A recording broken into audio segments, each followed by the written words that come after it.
all is said and done and they have the national anthem, the rain delay will be just about 1 hour. The rain has completely stopped. Still some clouds overhead, and as we mentioned, the forecast that we heard about a half an hour ago was that there was another smaller band of thunderstorms in the area that was going to come through behind the one we already had, so we could have another stoppage in play or two before the night is through, but they do anticipate being able to play this one. And a lot of anticipation in the crowd here tonight. We saw a tremendous fan response to Ken Griffey Jr. throughout last night's game. The Mariners come from behind 4-3 extra inning win over the Red Sox.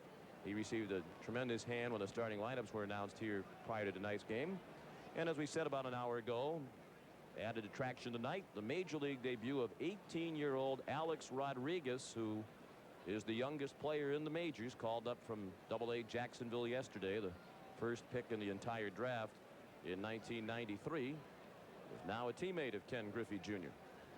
Well, Ken Griffey starting at a little bit older age than Rodriguez. His first time out in the major leagues.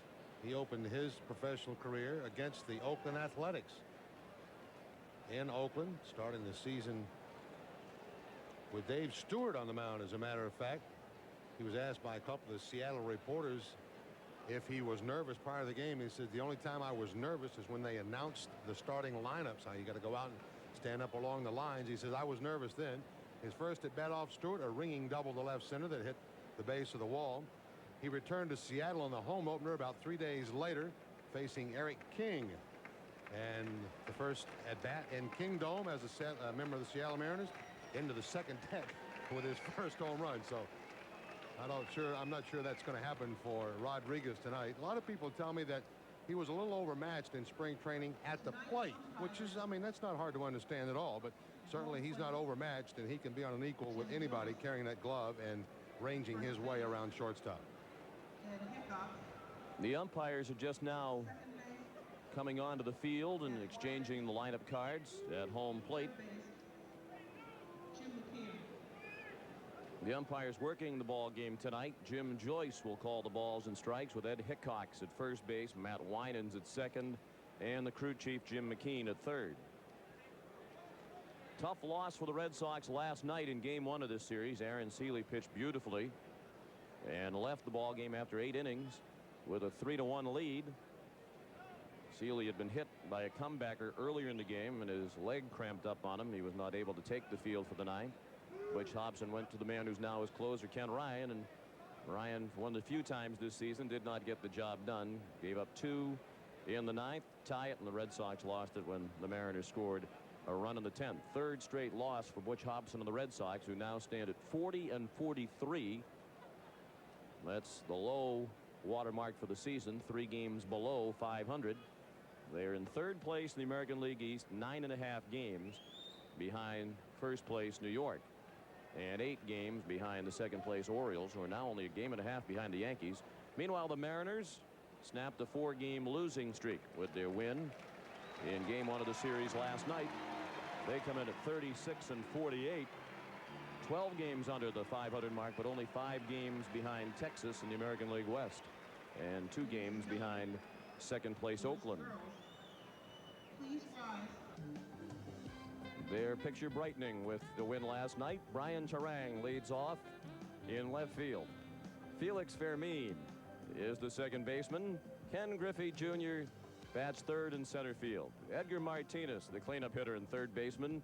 Mike Blowers is at first base batting fifth. The right fielder is Keith Mitchell batting sixth, batting seventh, and the DH tonight, Mark Newfield. Bill Hasselman is the catcher hitting eighth. And the shortstop, 18 years, 11 months old, Alex Rodriguez makes his major league debut. The Mariners will have lefty Dave Fleming on the mound. And for the Red Sox, it's southpaw Chris Nabholz. Second start for the left-hander in the Red Sox uniform, 0-2 on the year. One of those losses coming while in a Cleveland Indian uniform. Chris, in his last start here, giving up 5 earned runs in 4 1/3 innings of work on 7 hits. And to say his welcome into Fenway Park wasn't all that great. He'll have a tough time tonight. This Seattle ball club, very tough on left-handers. They are 18-9 on the year, and left-handers really don't neutralize Ken Griffey. He's at well over 300 against them. Red Sox had climbed as high as 4th in the league in defense. They're now back down to 7th with a recent rough stretch of play in the field. Tom Berdansky in left. Lee Tinsley is in center. Wes Chamberlain in right.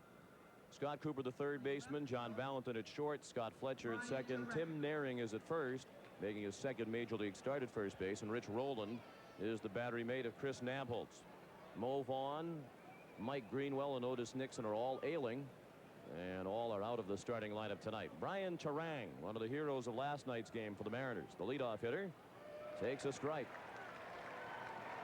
The rain delay, an hour and 3 minutes. 68 degrees the game time temperature. A little bit on the humid side here. Very little breeze to speak of as the ball game begins. Breaking ball missed.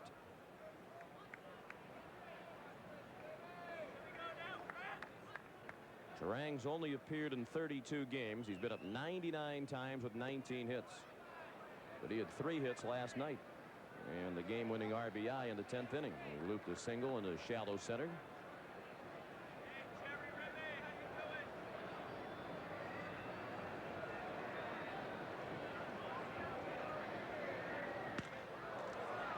Slowly to short, corralled by Valentin, and Tim Naehring digs it out of the dirt. Naehring played very well at first base last night in his first major league start at that position. He made a couple of outstanding plays and handled all of the routine plays routinely. He was lifted for Mo Vaughn as a defensive replacement late in the game. Mo couldn't come up with a chopper down to first. It was a key play in the 9th inning rally for the Mariners that forced extra innings. Mo bothered by a leg muscle injury and not in the starting lineup tonight. Felix Fermin. As Monty said, now with the arrival of Rodriguez, Fermin likely to be the second baseman. He's seen most of the action at short. Known as a steady glove man, he's had a surprisingly good year with the bat, hitting .327 in his first season with the M's. A homer and 24 runs batted in for the Cat. He'll get the bat on the ball almost every plate appearance. He rarely strikes out. Lou Piniella and the Mariners are having an awful time with their middle infield. Rich Amaral had made a total of 14 errors, 11 of those as a second baseman, and they just felt it was time to try to see if they could fix that. Felix has played second base in the major leagues in the past. Not an awful lot. They were out here this afternoon about 3:15 with him and a couple of the coaches, Sam Palazzo, helping them figure out how to just get the footing right around the bag. Kind of a refresher course, I think, more than anything else. But you're right, a solid glove man. And he draws a walk. A one-out base runner for the Mariners in the first. And you can sense the anticipation in the crowd as Ken Griffey Jr. digs in.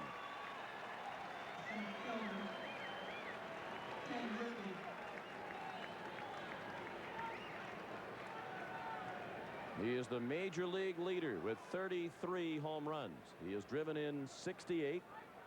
That has him in the 9th spot in the American League. And at .326, he's just out of the top 10. As a matter of fact, Fermin, the man at first, is 10th in the American League in batting average at .327. Another nice play by Naehring, who had the lunge for the errant toss to first from Nabholz. Certainly doesn't look like Naehring has played only one game over at first. He was very good over there last night, and here saving a wild throw and a base advancement. Now he acts like a catcher to take a throw that's low. Nabholz suddenly overcome by Matt Young syndrome. And Naehring managed to smile about it.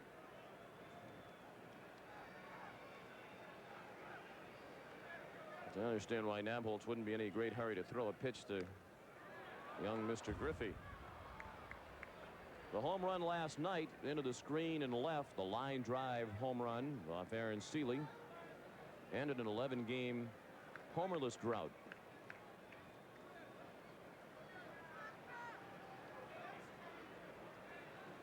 Ken Griffey Jr. broke Babe Ruth's major league record, the most home runs by June 30th. He had 32 on June 30th, and he has a base hit. Looping line drive in the left Valentin stops at second, and the Mariners threaten with first and second. And one out in the first inning. Well, former Red Sox coach and present Mariner coach John McLaren working with Griffey yesterday. Came in here, took about 15 or 20 minutes of batting practice, and all he did that whole time was work on hitting the ball to the opposite field. That was to help him stay in a little more with his right shoulder. Well, you know what he's done now since then?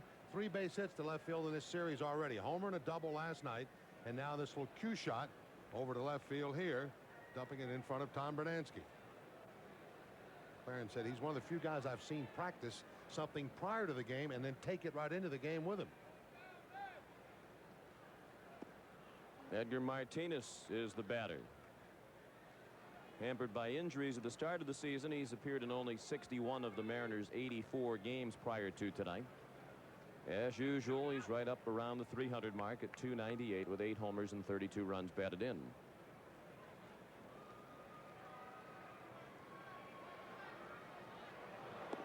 The runners go to throw to third, out at third.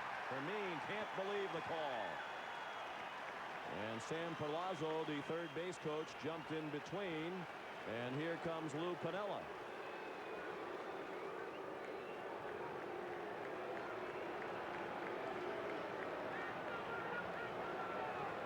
I think it was safe. I'm with you on that one. Roland did a good job of getting rid of the throw, and it was certainly a well-thrown ball on the target, but I just don't think it was there in time. Looked like the left leg is there. The tag coming up around the knee area on Fermi, and he looked like livid. He tagged him on the back leg. Yeah. Fermi possibly from that angle where McKean saw it. He was blocked from where the actual tag took place. Well, the Red Sox catch a break, and a big one possibly. Interesting strategy as well by Piniella. There he has Fermin already in scoring position. Felix is not a speedy guy. He's only stolen 1 base all year. They have Fermin try to steal third with his cleanup hitter up there. A good contact man like Martinez. Certainly a risky strategy, and a big break for Nabholz and the Red Sox. It might have been that Fermin was off to the races on his own there.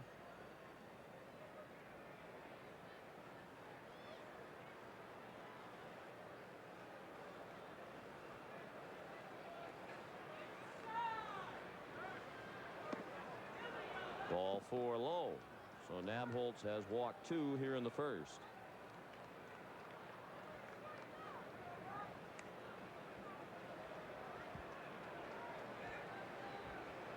Number 16. First and second and 2 outs. Playing first base. Mike Blowers, who was the starting left fielder last night. Ordinarily a third baseman, playing first base tonight. Batting .267 for the season with 6 homers and 36 runs batted in.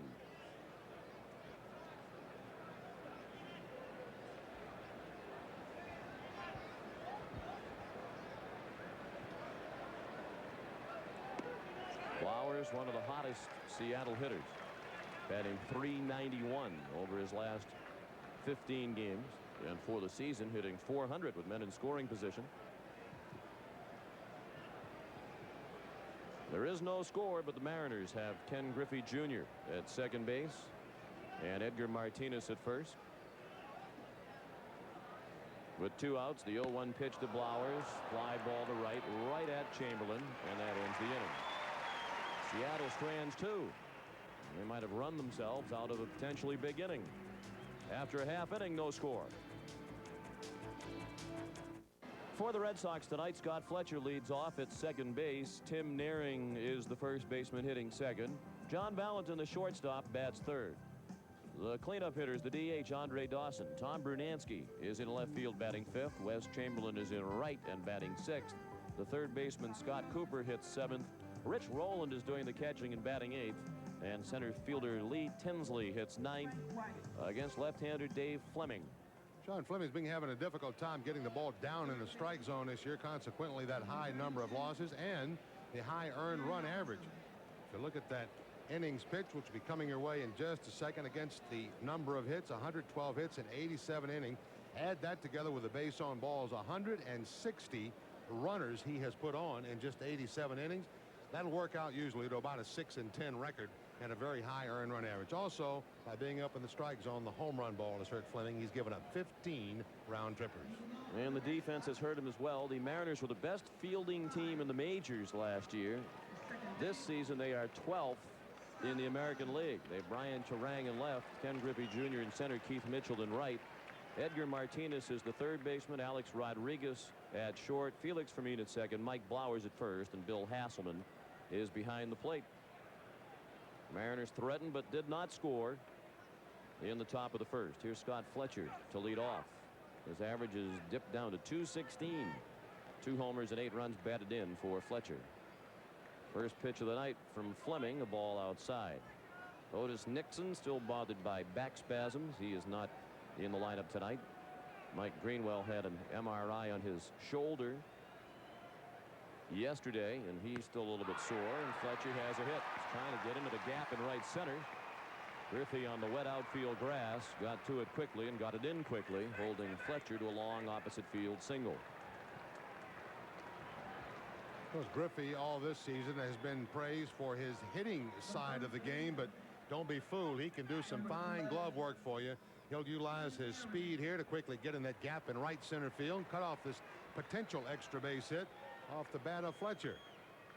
Griffey with 7 outfield assists, so you don't take too many chances running on his arm. The kid. That's the first hit for Fletcher since July 2nd. He had been 0 for 19 prior to that hit. Now Nearing. Tim took a strike. He's batting .287 in 51 games for the Red Sox. 6 homers and 32 runs batted in. Had a very brief rehab stint at Pawtucket, coming back from the sprained right ankle.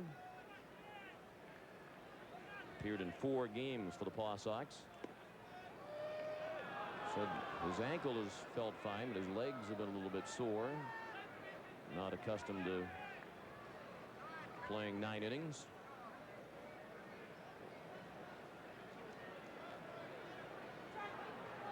He's quickly in the hole, 0-2. Once again, Sean showing the importance for his presence on this ball club, all the different positions he can play. And for watching him play first last night, he plays them all pretty well. And he strikes out.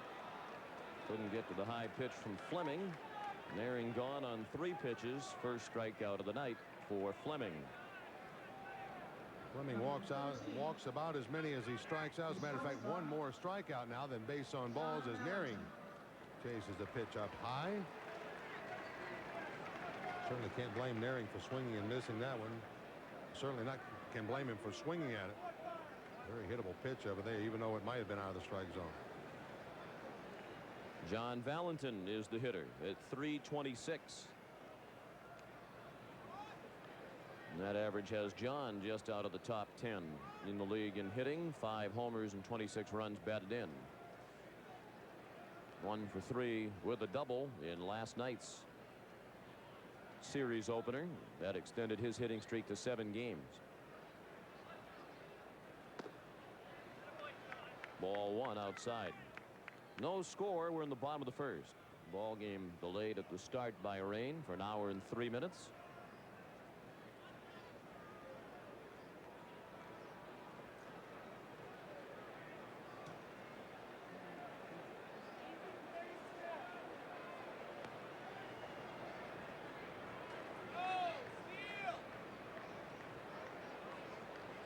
Fletcher is running.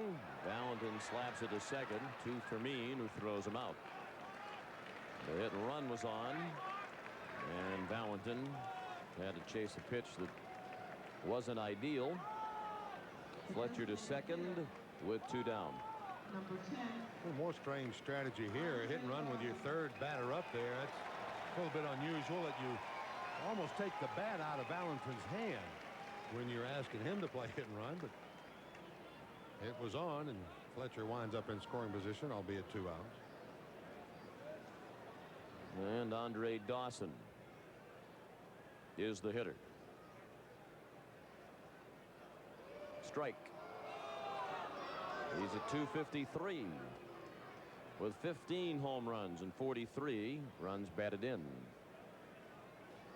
He went 0 for 3 last night. Randy Johnson was tough on the Red Sox in last night's game, but the Red Sox had him beat. Couldn't finish the job in the ninth.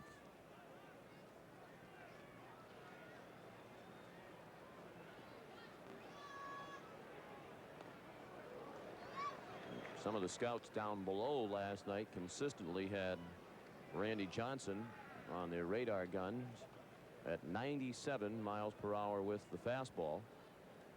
Even in the late innings, he was still registering 97. There's Johnson.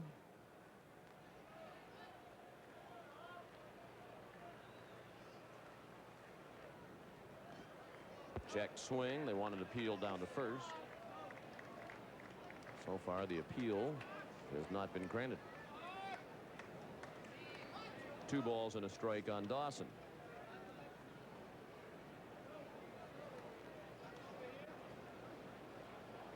Surprisingly tough year for Fleming at 6-10, given that in his brief major league career he's well above 500 pitcher. 36-24 lifetime in 85 major league games. Matter of fact, he's already the 5th winningest left-handed pitcher in Mariners team history. The only lefties with one more for Seattle, Mark Langston with 74 wins. Randy Johnson 73. Fellow by the name of Matt Young, who won 45, and Floyd Bannister 40. 36 wins already for Fleming. Dawson to right. Right at Keith Mitchell, and that ends the inning. After 1, no score. Are ready for the TV 38 Pepsi Home Run All-Star Sweepstakes coming up here on Sunday. We're going to be drawing it. We've got our, actually that's a rain jacket I have on, so it was kind of appropriate for tonight, wasn't it? But it was also it's a cool weather jacket. Yes, it is. No cool weather here tonight. Did have some rain that held up the start of the game by 1 hour and 3 minutes. No score after 1 inning. Keith Mitchell, the leadoff batter. The right fielder stands in, hitting .250 with 5 homers and 15 runs batted in. Mitchell, Newfield, and Hasselman coming up against Nabholz, who had controlled trouble in the first. Chris walked 2. And was helped along by a caught stealing of Felix Fermin, who tried to swipe third. Check swing, foul ball. Rolling an acrobatic play to quickly shed the mask and grab it up above his head, but it was behind the plate. 2 balls and a strike. Rich Rowland trying to get that easy quick out for his pitcher. Couldn't get that ball back into fair territory though on the very check close, swing. wasn't Yes, it? sir. Certainly was. Tim Joyce, plate umpire, right there with a call. Bounce down to third to Scott Cooper. 1 out.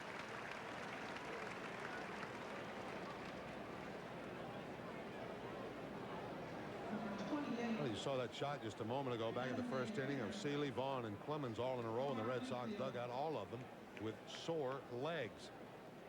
Mo Vaughn hampered with a groin injury, he's telling me now, that's bothering him. Of course, Clemens will not be making his start as scheduled tomorrow. Will not work anymore until after the All-Star break. He'll probably pitch Thursday in Oakland. And Aaron Seeley got nailed last night. Yes, he did, by a comebacker off the knee. There's Roger. Sergio Valdez will start in Rogers' place tomorrow. Chris Howard will likely be available for relief duty. Mark Newfield, the batter. He scored the winning run last night. Doubled in the 10th inning and scored on the single by Terang. That's foul. Oh, now Tim told me before the game tonight that he was 15 for 15 for the year. So long perfection. Yeah, oh boy, and you can see the disappointment Well, written all over his face as Yep. he slouches up. Oh, Yeah, the right. shame of it all. He's uncomfortable. His pant legs are all wet from pulling the tarp on and off. So he probably did. Well, maybe he slipped coming out of the box there. But, you know, I'll see him tomorrow. He'll say, I'm 18 for 18 for the year. As we mentioned, he and Raffy have been platooning down there. And they've gone to Hollywood. Tim actually had a press release that he gave me the other day with he's 22 years old. He's a student at Boston College. He's from San Antonio, Texas, plays rugby at BC. So they know now that they are frequently in our TV 38 spotlight. He's grinding down there right now. He's just can't put it behind him. And he's got to hold up. It's early in the game. Right. He's got to hold his head high and get ready to make more plays. But that fielding percentage could really take a beating. Valentin couldn't get it under his glove and threw in the left for Newfield. So he's aboard with 1 out on the second Seattle hit of the ball game. Newfield hits it hard, and it's directly in the hole at shortstop. John Valentin is all out to his right as he can go and just goes underneath his glove. Newfield picks up the base hit. Newfield not seeing an awful lot of time. He's been up and down with this Seattle ball club this year. Now the catcher, Bill Hasselman. He hasn't played much this year. Dan Wilson, ordinarily the starting catcher. Hasselman looked at a strike. He's been up 80 times with 16 hits, including a homer and 8 runs batted in.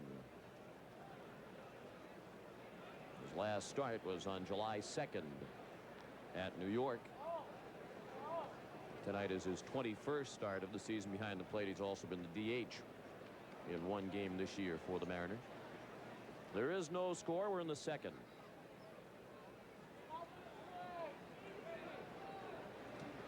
Breaking ball up and away from Nabholz.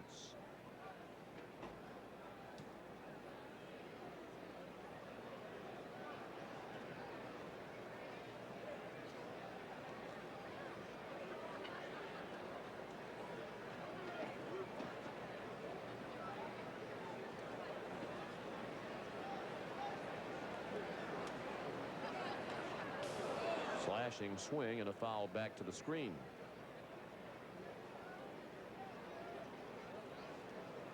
Hasselman made headlines last year. He was at the center of that brawl with the Baltimore Orioles, the ugliest bench clearing brawl that we've seen in a long time in Major League Baseball, and was in that brawl that Mike Mussina was injured, and he wasn't the same the rest of the year.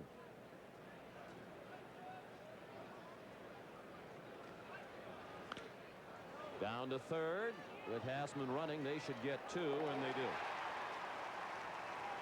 5-4-3. Cooper, Fletcher, and Naring, and that ends the inning. After an inning and a half at Fenway Park, there is no score.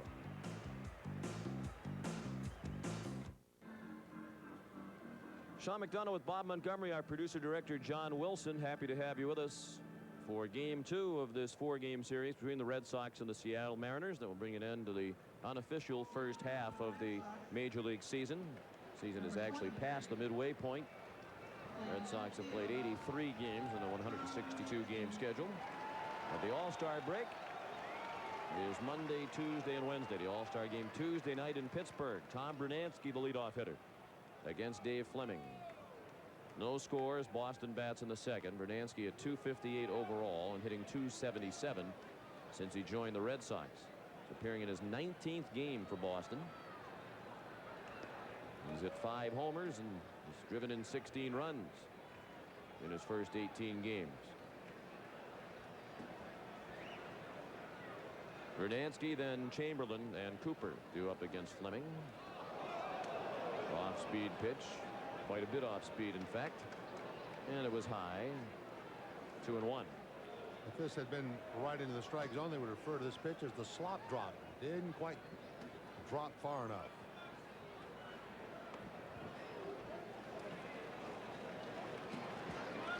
Three balls and a strike.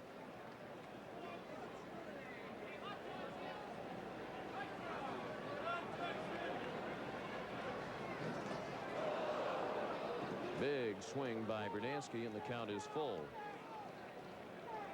Upstairs with the fastball from Fleming, and Bernansky trying to get on top. Pretty big swing by Bernansky.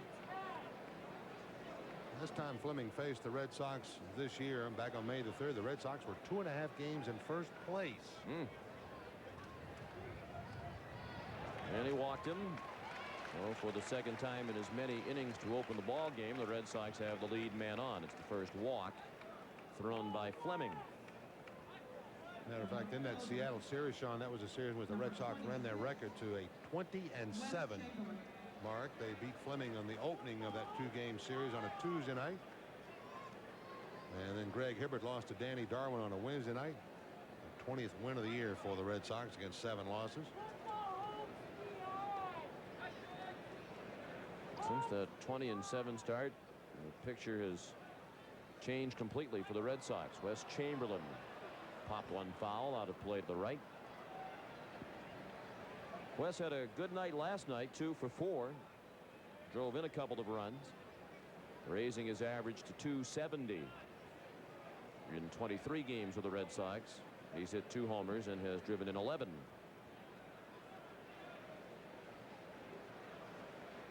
Wes has been in and out of action, playing behind Tom Bernansky when Greenwell was fully healthy. We shouldn't say fully healthy because he really hasn't been fully healthy all year, but when he was healthy enough to be in there every day.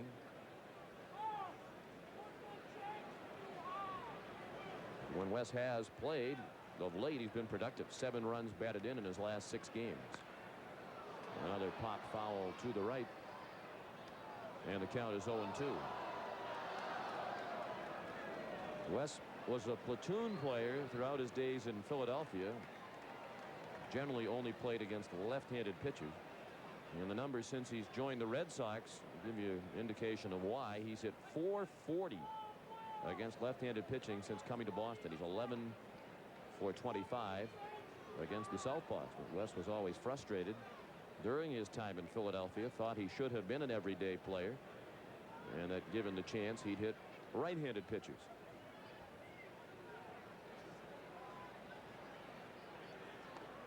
A ball up and in.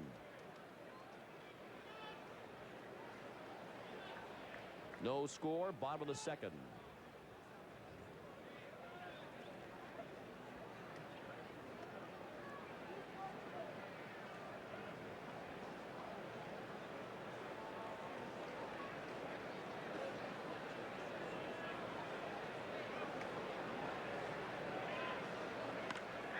Another foul ball off to the right.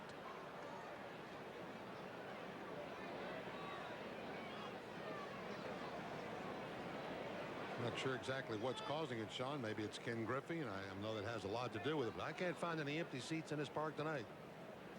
From top to bottom, bleachers all the way around. And I can't blame him for wanting to watch the kid play. No.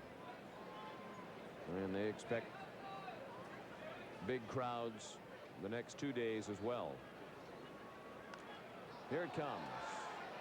Just over our heads.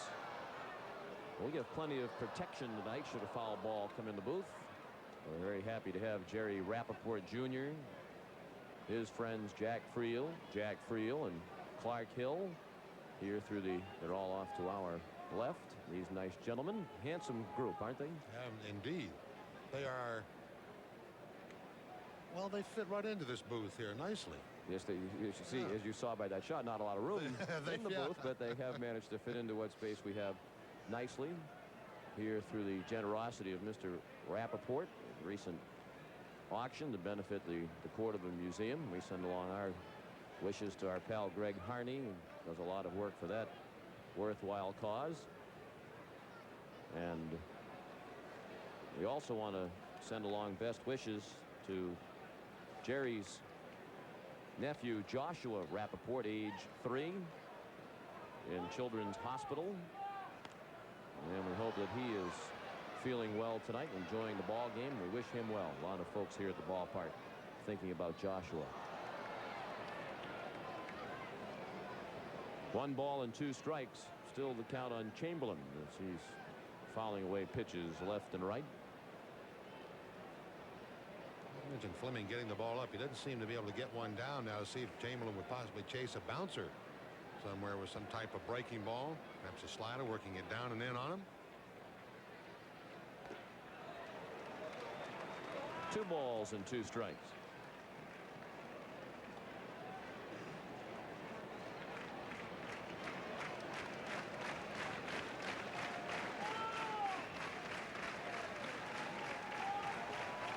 And the fans trying to help the cause. Some of them probably just trying to dry off. Once it started raining here, it rained hard for several minutes. Base hit. Chamberlain's patience is rewarded with a single through the left side. He won a lengthy battle with Dave Fleming, and the Red Sox are in business with first and second and nobody out in the second. Second Red Sox hit. Trying to put hitters away, and you got them in the hole. Usually some pitches out of the strike zone downstairs might get you to chase 1 or 2, but with pitches being missed upstairs now, Fleming does make the adjustment, but the adjustment is right down in the heart of the strike zone. Chamberlain did not miss his chance to get out of that hole. Instead, he hits it through the hole into left field. And Chamberlain, Bernansky, and Cooper all with their eyes focused on Gary Allenson. Cooper, a .289 hitter, 13 homers, 49 runs batted in.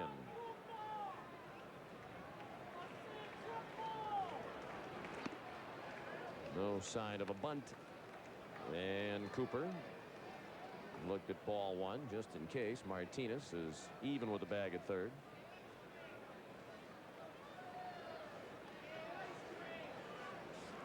Blowers playing behind the bag at first. Middle of the infield bunching up around the second base bag at double play depth. Cooper at the plate. Rich Rowland is on deck.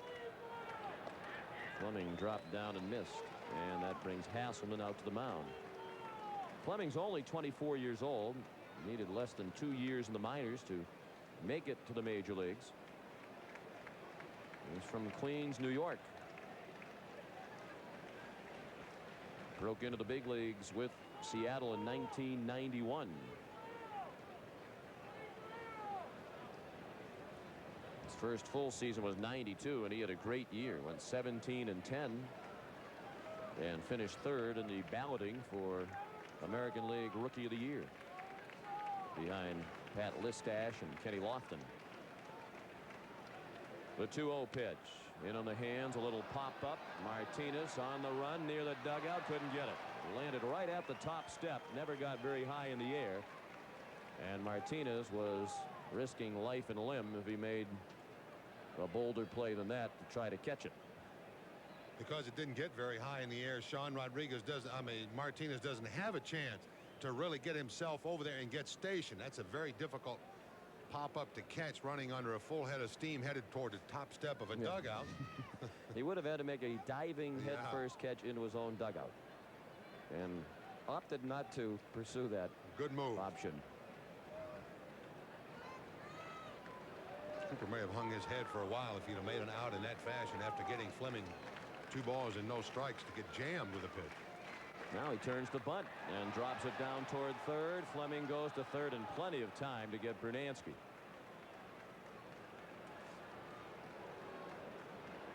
No, it had to be a good bunt with Bernansky running. There was no sign of a bunt through the first 3 pitches. Butch Hobson is shaking his head. That plus the left-handed pitcher gets off the mound quickly. He doesn't have to turn around. He's looking right at the play as he picks it up, and play not even close at third base. Fleming off there quickly. His responsibility toward that line so that Martinez can stay back to handle the bag at third. Shaking his head because the bunt was not a better one. Certainly too close to the mound. Well, you wonder what it was about a 2-1 count that all of a sudden triggered the decision to bunt. Well, sometimes managers will give you one shot to get it. Cooper had the 2-0 pitch and fouled it off. That's the only thing I can think of that would have changed his mind. So now it's first and second and 1 out for Rich Rowland, who looked at ball 1. And now ball 2. Fleming still struggling to get the ball down and continues to pitch up there. He's going to be hurt by it sooner or later. Roland hitting 169. He's been up 77 times with 13 hits, 4 of them home runs. Rich has driven in 12 runs. No score. The Red Sox are batting in the second. Now with Chamberlain at second base and Cooper at first on the fielder's choice.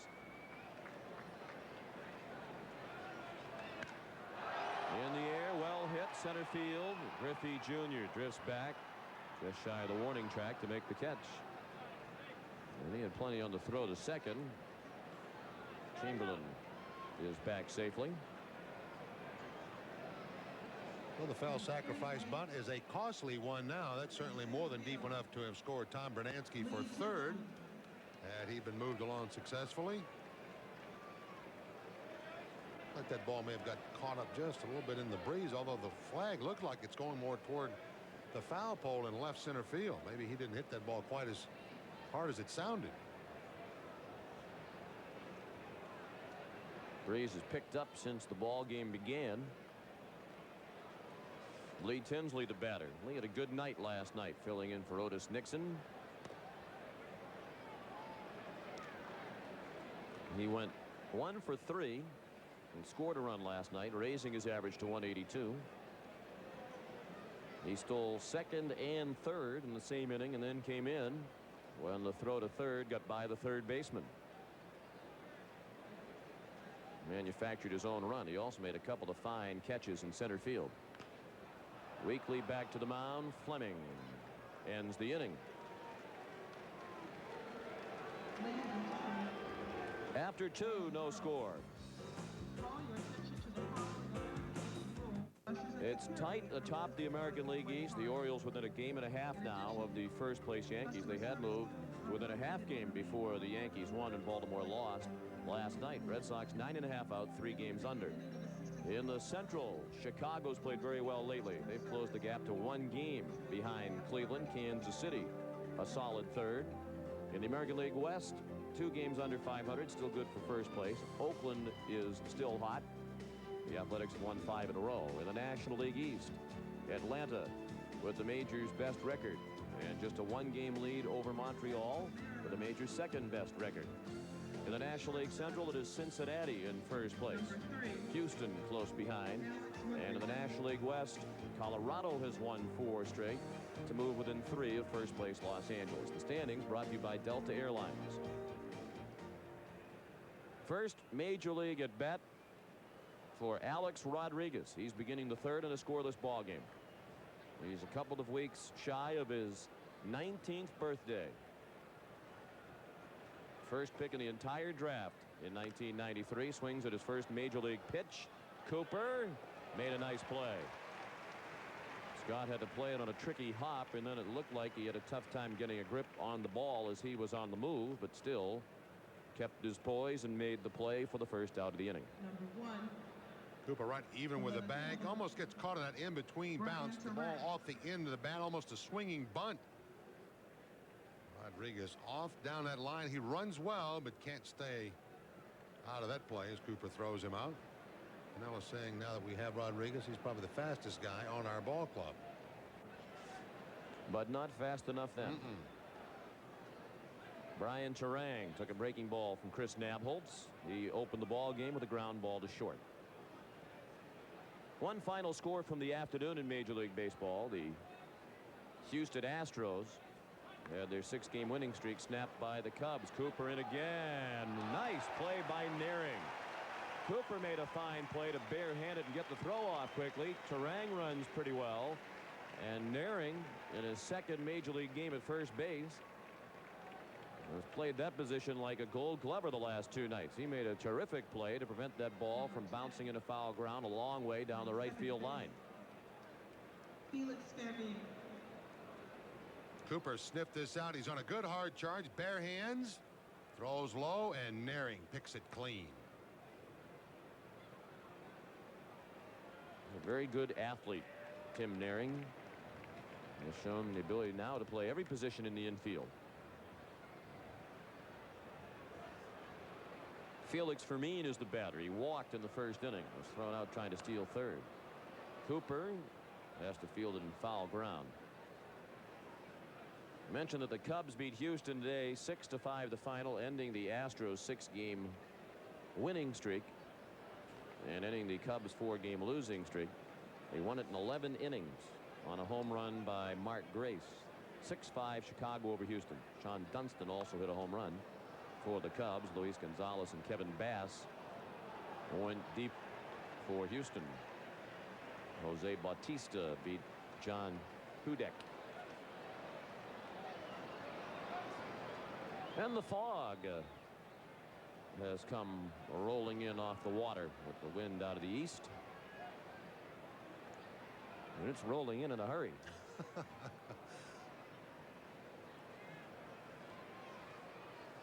Well, we've had heavy rain.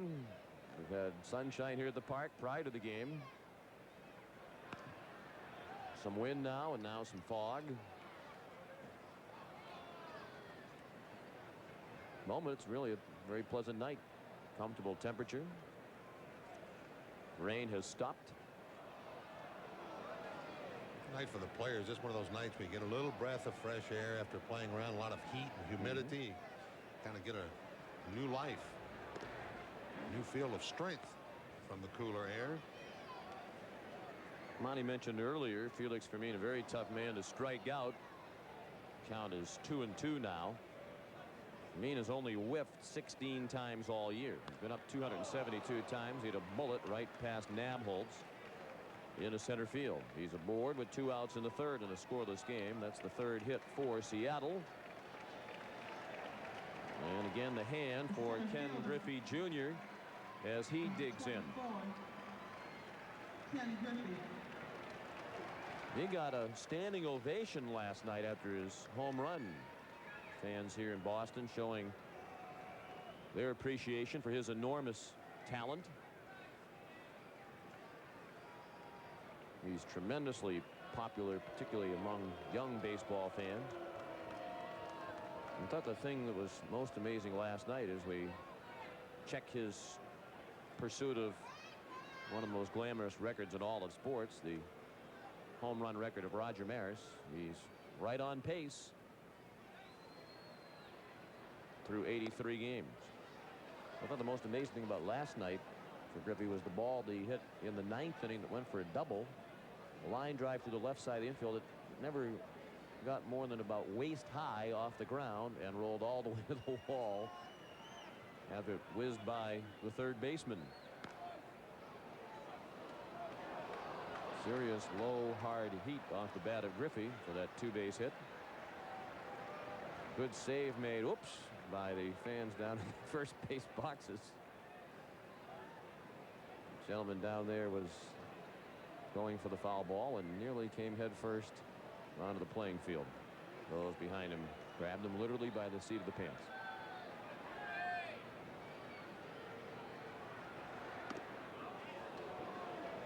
Ball 3-1 on Griffey. He says he's not feeling the heat, all the attention about his pursuit of the home run record. And if I didn't hit another home run all year, I'd still have 33, and that's a great year for just about everyone. That's a shot toward the 379 mark. Tinsley can't get it. It gets a long way by him. Hit the bottom of the wall and carried way back out into center field. Fermin has scored, and Griffey's in the third standing. He decided to slide at the last moment. That might have cost him a chance to round the bag and head for home as the relay deflected off the glove of Fletcher, but not very far. It's a triple for Ken Griffey and a 1-0 Seattle lead. Sean, he generates such terrific bat speed. The ball really rings when it comes off his bat, and understandably, it gets where it's going in a hurry. This ball down and out over just a little bit, and right at the 379-foot mark, out in left center field, this ball hits off the wall. Tinsley giving hard chase here. Almost looks like he's going to get to it. Then that ball caroms long past him, way back into center field. Fermin all the way around to score from first. And the Mariners hang up a run after 2 are out in this inning. 4th triple of the season for Griffey, his 69th RBI. And he's at third with 2 outs. 1-0 Seattle. They now have 4 hits off Nabholz. The damage done with 2 outs here in the third. First two batters of the inning thrown out by Cooper, but then Fermin singled, and Griffey knocked him in with a triple. Now it's Edgar Martinez who walked in the first.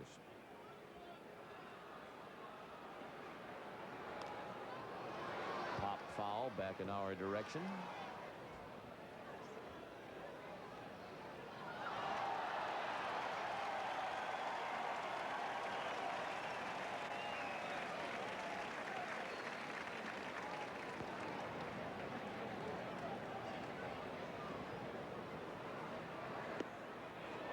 Breaking ball missed, and it's 1-2. Well, Martinez doesn't hit a lot of home runs. He's been hurt a little bit lately. This cost him some playing time. He does an awful tough job, big job of covering that plate. You must keep him honest by making that kind of pitch, especially here at Fenway Park and at the Kingdome, particularly a long drive to get it out of left field there and in Seattle. It gets to the outer part of that plate easily. Breaking ball on the back door. First strikeout of the night for Nabholz. It ends the inning, but the Mariners are on the board. The RBI triple by Ken Griffey Jr. 1-0 Seattle. League leaders are brought to you by the Massachusetts Department of Public Health. It's time we made smoking history. Frank Thomas trying to make history in this 1994 season. He has a shot at the Triple Crown. He's the league's leading hitter at .384, 3 points ahead of Paul O'Neill. He's only 2 behind Griffey for the home run lead. He's not in the top 3 in runs batted in. Thomas has 72 runs batted in. Kirby Puckett is leading the league with 79. Albert Bell, Will Clark, Joe Carter, Julio Franco at 75, and Randy Johnson, now the league leader in strikeouts by 19 over Roger Clemens. The league leader is brought to you by the Massachusetts Department of Public Health.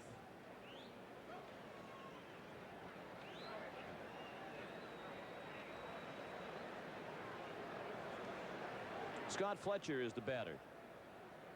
Top of the order for the Red Sox in the third against Dave Fleming. It's 1-0 in favor of Seattle. Fletcher started the Boston first with a single to center and was stranded at second.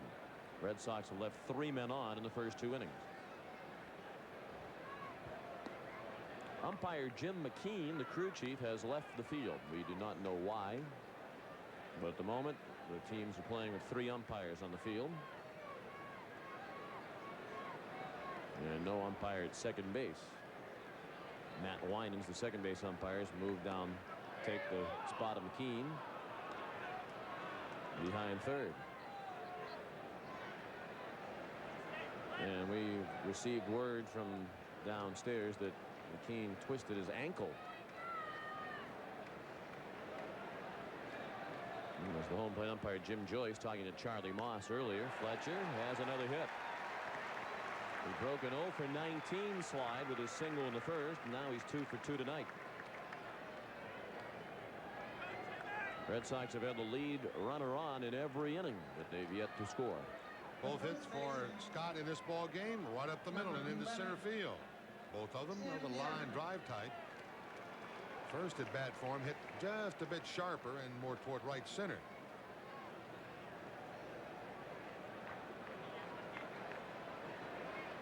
Here's Tim Nearing, who struck out swinging in the first. The only strikeout for Fleming to this point.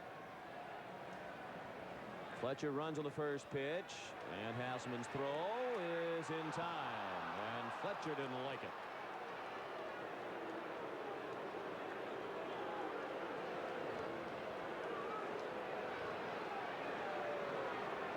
Scott Fletcher had a running start. First movement, he is headed for second base. Hasselman does an excellent job here. Looked like the tag came up a bit high. Well, he's safe.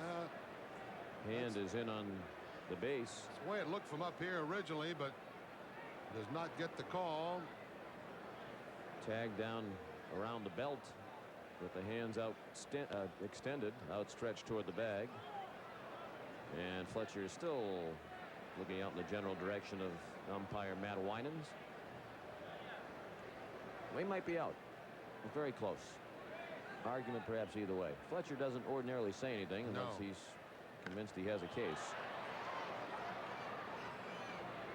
Mitchell the catch on the fly ball by Nearing. Fermin did an excellent job of getting over there to cover that bag and quickly drop the tag in and get it right back up again. His responsibility, of course, to cover bag from the right side. Fermin with the right-hand hitter up there. Usually, the only time they would change that is, of course, they might anticipate a hit and run. You'd have the second baseman stay at home. Another lollipop off-speed pitch from Fleming. John Valentin watched it pass by. In the next half inning, we're going to be joined by John's wife, Marie, with the Red Sox wives food drive upcoming. We'll chat with Marie about the particulars and how you can take part and help the hungry in Massachusetts.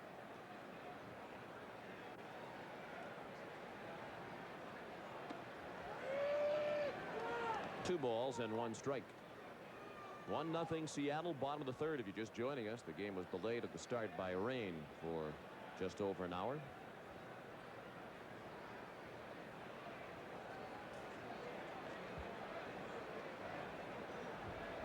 Let's pause for station identification along the TV 38 Red Sox Network. This is WSBK TV 38 Boston. Off-speed pitch missed, and Valentin is aboard with 2 outs. And Jim McKean has returned to the field. Designated hitter, So apparently the twisted ankle number 10, healed itself very quickly. Andre Dawson. Might have received some attention from either team's medical staff. Perhaps wrapped the ankle. He was a former CFL quarterback. Andre Dawson, a swing and a miss. He flied to right in the first. Well, the Mariners put together a couple of hits with 2 outs in the top of the inning to score their run. Now the Red Sox will try to get something going with 2 down in their half of the inning. Big swing and a miss. And the Hawk is in the hole, 0-2.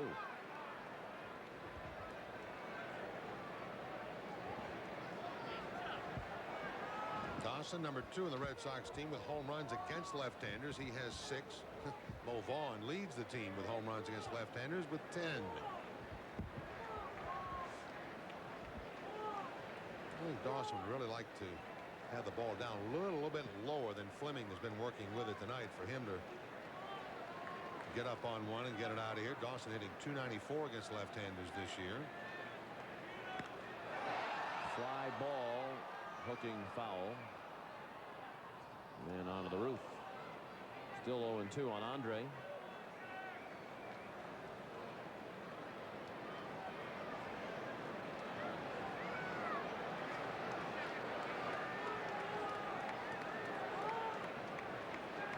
Tuckett's at Rochester tonight. The Red Sox AAA farm team is losing 5-0 after 3 innings at Silver Stadium in downtown Rochester.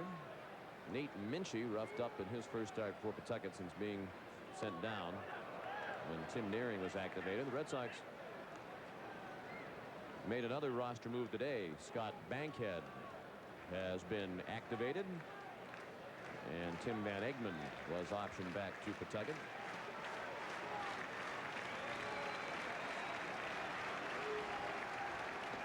He struck him out. Another high pitch that Dawson swung through. Second strikeout of the night for Fleming, and that ends the inning. The Red Sox have stranded 4. After 3, the Mariners 1 and the Red Sox nothing.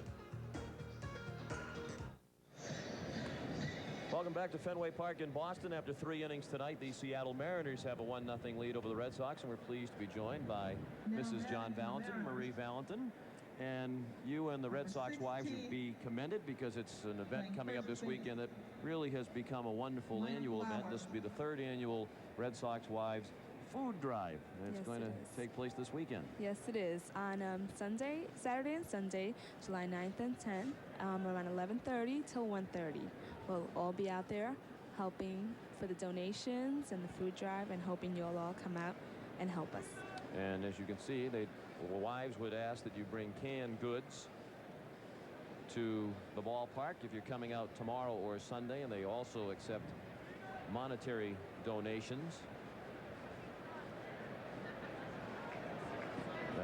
Over the weekend, the 3rd annual food drive sponsored by the Red Sox and the Red Sox wives. Mike Blowers is the leadoff hitter against Chris Nabholz. Who is benefiting from the food drive? Well, most of the greater Boston area, the eastern Massachusetts, they all benefit from it. We have over 9.3 million tons of food go around for everyone, and we're just trying to bring this up a little more so everyone else can be fed also. About 6% of eastern Massachusetts is served by the Greater Boston Food Bank. Scott Cooper the play to get Blowers at first. 1 out. Blowers is now 0 for 2. We're in the 4th, and the Mariners lead 1-0. We're visiting with Marie Valentin. Last year, the Red Sox wives food drive to benefit the Greater Boston Food Bank. And as Marie mentioned, it's astounding when you see that 6%, that's an awful lot of people in Massachusetts, require assistance and are served by the Greater Boston Food Bank. But last year, through the generosity of the great Red Sox fans of New England, more than 6,700 pounds of food were collected here at the ballpark, and more than $6,500 in cash gifts also were taken in by the Red Sox wives. Keith Mitchell, the batter, he bounced to third in the 2nd. Swing and a miss for a strike. 1-1. What kinds of canned foods or goods would you recommend that the folks bring? Well, we recommend non-perishable foods as cereals and pastas and rice. And who's that guy out there in short? Pretty slick play for the 2nd out. We also would like for some evaporated milk and powdered milk. They need that desperately. They don't get much of it, and they're really for it. Now, do you get nervous when you watch your husband play? He just made a nice play, but yes, I do. Is that something that you never get over? Or never get over. Does he talk about good days and bad days when he oh, comes yes, home? we do. Sometimes I get on him about his errors. Well, it's been mostly good days for John this year. He's really had a terrific season. I think the folks at home might be curious as to how you met. Well, we've been friends since we were about 12. He was playing Little League ball, and my father used to coach. And so I always used to go to the park and see my brothers play and my father coach, and we met. And we became friends, and then after high school, we started to date each other. And it was 6 long years before we got married.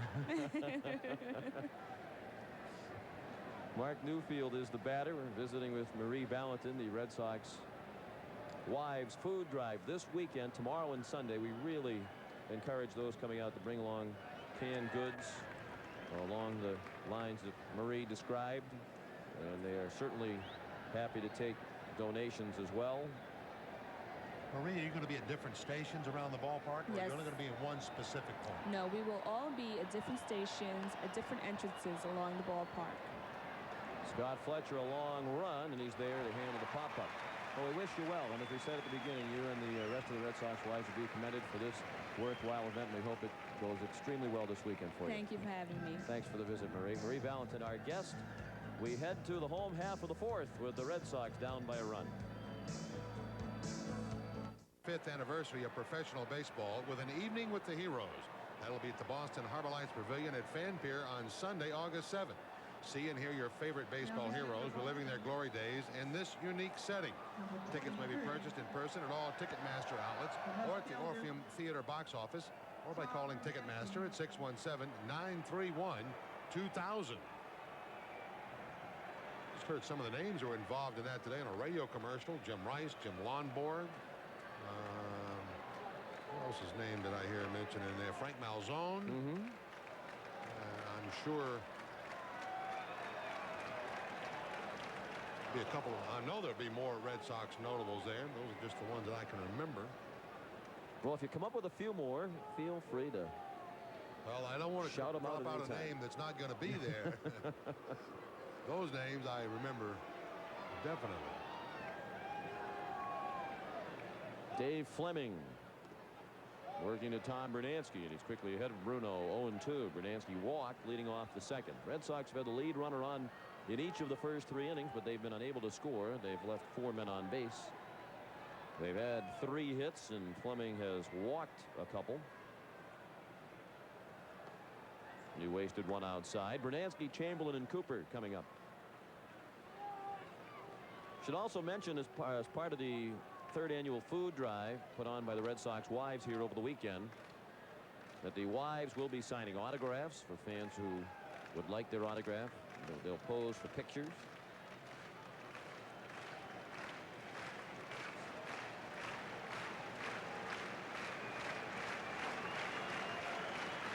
Last year's food drive allowed the Greater Boston Food Bank to distribute more than 15,000 meals to the hungry of Greater Boston. Martinez couldn't come up with the slow roller down to 3rd base. That's the 7th error of the season for Edgar, and the 4th inning in a row in which the Red Sox have had the first man on. Certainly the Mariners have been hurt, as we mentioned earlier, by their fielding this year. This is the 70th team era. They've led to 58 earned runs. Looked like that ball there didn't do anything really to fool Martinez. Came up off the heel of the glove and into the midsection. Bernansky is on. It's amazing how a team can go from the best in the majors in fielding, as the Mariners were last year, to one of the worst in the majors. Only Cleveland and Texas have fared worse defensively in the American League this year than the Mariners.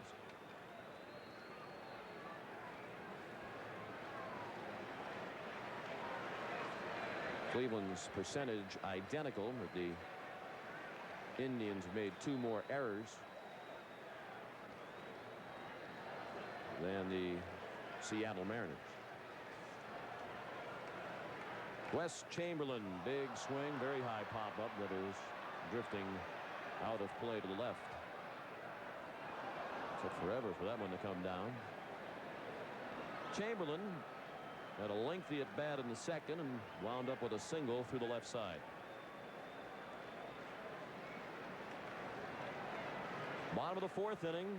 Seattle has a 1-0 lead. The Mariners scored in the 3rd on a 2-out single by Felix Fermin, and Ken Griffey Jr. followed with a triple.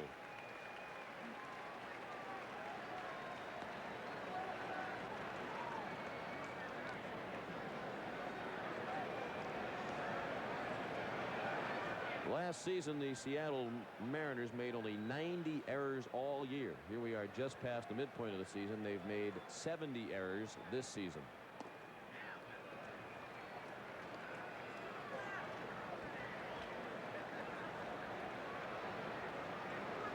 Lou Piniella, 3rd base coach Sam Perlazzo.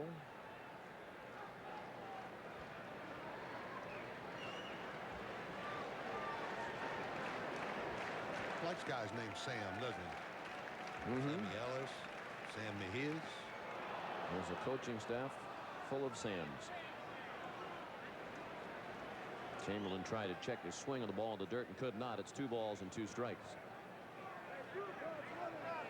Lou Piniella was quite public in challenging the Mariners front office to call up Alex Rodriguez.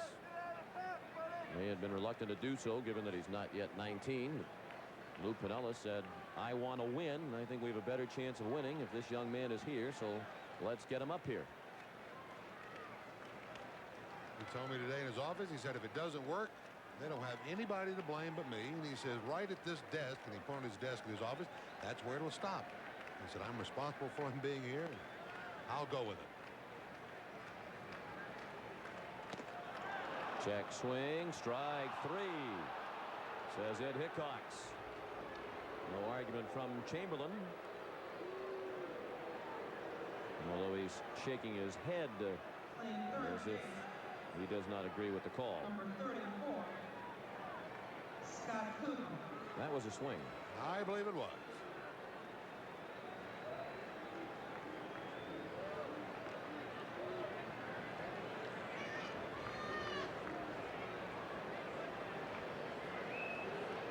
Three strikeouts for Fleming tonight. That's the first out of the 4th inning. And it'll bring to the plate Scott Cooper, who tried to sacrifice with men at 1st and 2nd and nobody out in the 2nd. His bunt along the 3rd base line was fielded by Fleming, who threw out the lead runner Bernansky at third base. Cooper reached in the fielder's choice.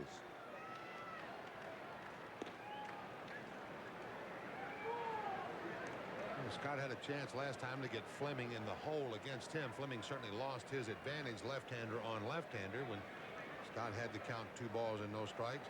You can work that way again and just turn around and set on a fastball that Fleming's got to work somewhere in the strike zone. Big right, strong right-hand hitter behind Cooper.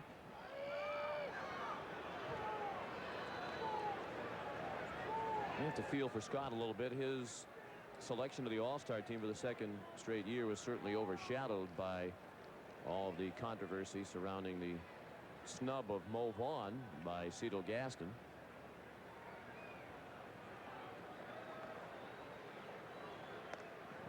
Cooper is deserving. He didn't like that call from Jim Joyce. 1 and 2. He and Wade Boggs Cooper, you watch Hasselman. He's set up outside the strike zone, and in the mitt even goes farther to the left, which tells you not likely that the ball was a strike or the pitch was a strike. One thing Cooper didn't need to lose more of an advantage over a bad call.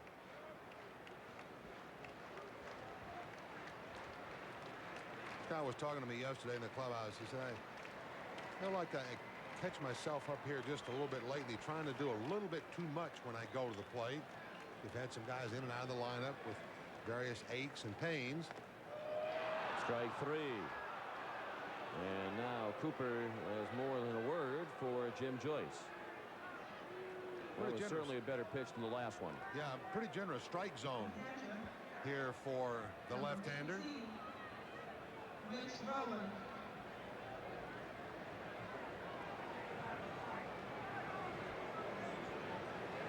I suppose if that other one had to be a strike, there's not much question. This one must have been one, but neither of them seemed to be on the plate, and from that angle there, I think it was clear that it was not. So Fleming has struck out 3 of the last 4 Red Sox hitters. He's working into Rich Rowland, who was out on a fly ball to center field in the second.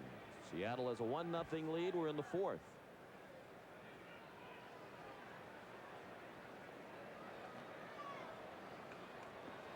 Breaking ball in the dirt, handled by Hasselman.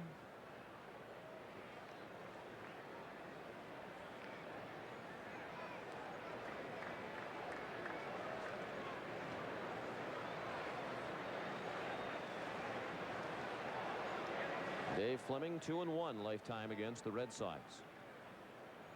0-1 this year.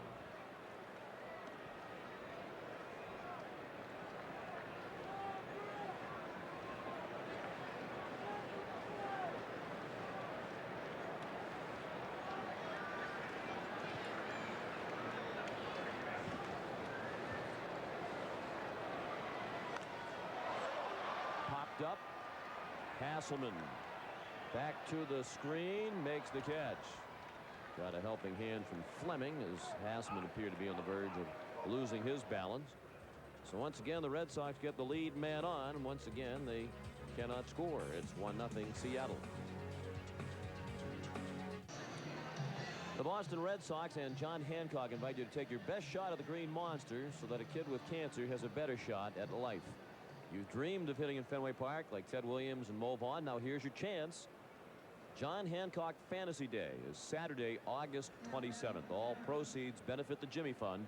For more information, call the Jimmy Fund at 617-632-3300. That was a hit the last time they had it. Who hasn't, if they grew up a baseball fan in New England, thought about what it would be like to stand there at home plate and take a couple of swings, try to put a dent in the monster, even hit one over it. Never know how much that thing looms over you until you actually stand there and see it. Hasselman with the bouncer to short. Valentin threw it into the dugout. Oh, and he's going to hear about that from Marie on the ride home tonight. She said occasionally, when she visited with us earlier, she said that occasionally she gets on John for his errors. Well, they're going to have a little chat when this game is over. That's error number 7 for the Red Sox shortstop.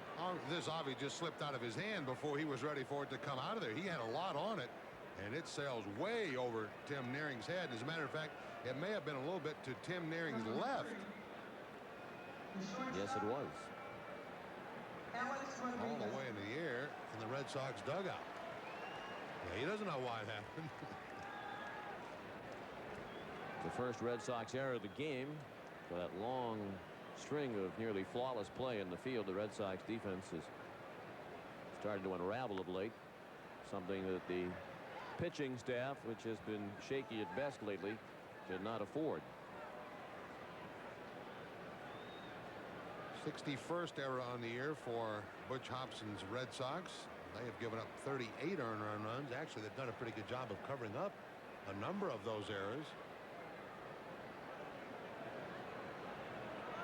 Alex Rodriguez in his second major league plate appearance. He swung at his first pitch as a major league player and bounced out to Cooper at third in the third. He's trying to sacrifice. He bunts it foul. And it's 0-2 on Rodriguez. I'm talking about Pinella's desire to get Rodriguez up here. I think it's kind of a good thing that they bring him to the major leagues. If they were going to bring him, as you mentioned in our opening, it was probably going to be another 2 or 3 weeks. He was going to be here anyway. They get him up here while the club is on the road. He doesn't have to go through the pressure of playing in front of a hometown crowd his first time out. He'll get a couple of games under his belt here. Then they have 3 days off during the All-Star break to kind of think about it and settle in. May help him become a little more relaxed and feel that he belongs here. He was hitting a combined .318 at the minor league level this year. He started at Single A in the Midwest League at Appleton, then moved up to Double A Jacksonville. Was recalled from Jacksonville yesterday. In shallow center, Tinsley to catch. So Rodriguez did not get the job done as he attempted to sacrifice, and then couldn't advance Hasselman in any other manner as he's out on the fly ball to center. The last 18-year-old prior to Rodriguez to play in the majors was Jose Rio, the pitcher, who debuted with the New York Yankees in 1984. So he's the youngest player to come into the majors in 10 years. Rio was younger by about a month when he made his major league debut 10 years ago than Rodriguez is right now at 10 years, 11 months, and 10 days old. A couple of weeks shy of his 19th birthday. Top of the order, Brian Turang. 0 for 2. Tried to bunt his way on last time. Scott Cooper made a nice barehanded play, and then Tim Naring, a fine play at the other end to dig out a low throw. Foul ball off to the right.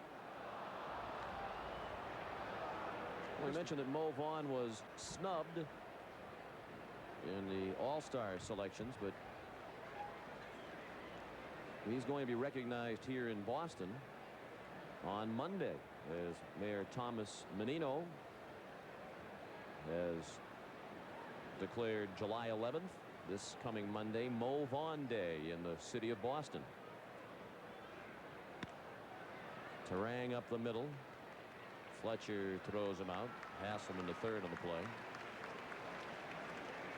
Mo Vaughn is going to be honored by the mayor in a ceremony on Monday at 10 o'clock in the morning on the Boston Commons softball field. Mayor Menino is honoring Mo for his dedication to Boston's community, for all the tremendous work that he has done, giving his time to many programs that the Red Sox sponsor and implement as they reach out into the community. Joining Mayor Menino in the ceremony on Monday, Red Sox great Johnny Pesky, who has watched Vaughn come up through the system. Representatives of the Boys and Girls Club, for whom Mo has done a lot of work. The Wang Center, where Mo took a large group of youngsters last winter to see the Nutcracker. The principal of the Charles Taylor School will be on hand. Many of the students from her school, Dr. Cheryl Fonts. Charles Taylor School is Mo's adopted school, and the Red Sox adopt a school program. Fermin a hit. And another run for Seattle. He slapped a single over the head of Tim Naring and into right field. Hasselman in from third, so the error is costly. It leads to an unearned run, and the Mariners lead 2-0. Fermin has absolutely been skying against left-hand pitching. He's part of that good success that the Mariners have enjoyed. He's well over 430 now with his second hit of the night. This one driving in the second run of the game for the Mariners. RBI number 25 for the Seattle second baseman. Third toughest in the American League to strike out. And again, rumbles down below as Ken Griffey Jr. stands in. Hasn't disappointed his adoring public tonight. A single to left and a triple off the fence in left center, just to the left field side of straightaway center, the 379 mark. The triple drove in a run. Those who might be wondering, Monty alluded to Felix Fermin as the third toughest man to strike out in the American League. The only tougher hitters to strike out, Don Mattingly and Lance Johnson. Off the glove of Nabholz, and he didn't get it there in time. So Griffey's on for the third time. They'll likely score that a hit. Wasn't hit very sharply, but it handcuffed Nabholz. It is a hit, and Griffey is 3 for 3. Yeah, they throw grenades harder than this ball was hit. Nabholz really gets it in on the hands of Griffey. He can't do anything about getting it out. Just kind of strong arms it out of there off the tip of the glove. Tall left-hander now back to try to make a play on Griffey, and actually does a pretty good job of getting to that ball and unloading it. But Griffey will have the hit, his third of the game. He's the home run shot. Well, no, he's a double and a home run shot. I'm sorry, the cycle. Both of which are strong in his categories. Martinez took a breaking ball that went around the outside of the plate. Edgar has walked and struck out. 2-0 Seattle. They're now out hitting the Red Sox 6-3. Each team has made one error. The Red Sox error here in the fifth, costly.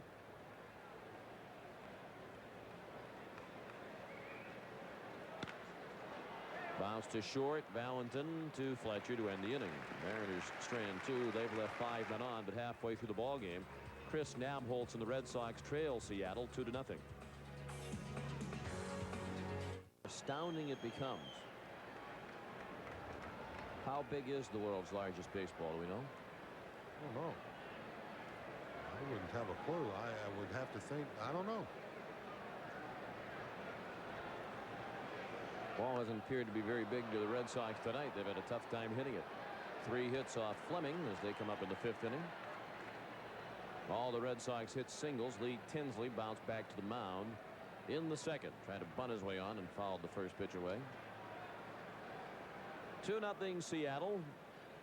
Mariners with single runs in the 3rd and 5th. The run in the 5th unearned. Charged to Nabholz, who's pitched pretty well in his 2nd Red Sox outing. I think it's terrific that Mayor Menino is recognizing Mo Vaughn in that way. I heard the mayor on the radio today with Eddie Edelman talking about the fact that he might not have made the All-Star team, but he's an All-Star to a lot of people here in Boston for what Mo has done on and off the field. Yeah, he really is, Sean.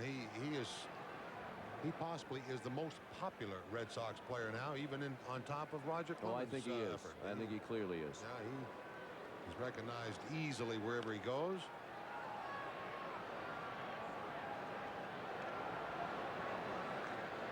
Once again, that ceremony honoring Mo is on the Boston Common softball field Monday morning at 10 a.m. Mo Vaughn Day in the city of Boston. Red Sox public address announcer Leslie Sterling is going to be the master of ceremonies. Sinking fast in right, and a hit for Tinsley. He thought about second momentarily. Good effort by Keith Mitchell. He went into the dive but couldn't come up with it. And the Red Sox keep their string alive. They've had the lead man on in every inning. Good thing that Fleming works well from the stretch, because that's where he's worked this entire ball game tonight. Good effort by Keith Mitchell. He'll come up just that much short. Looked like he had his glove out in the right spot, and the ball just goes off the tip of the fingers. And with that sliding effort, he kept the ball in front of him, and Tinsley winds up with just a single.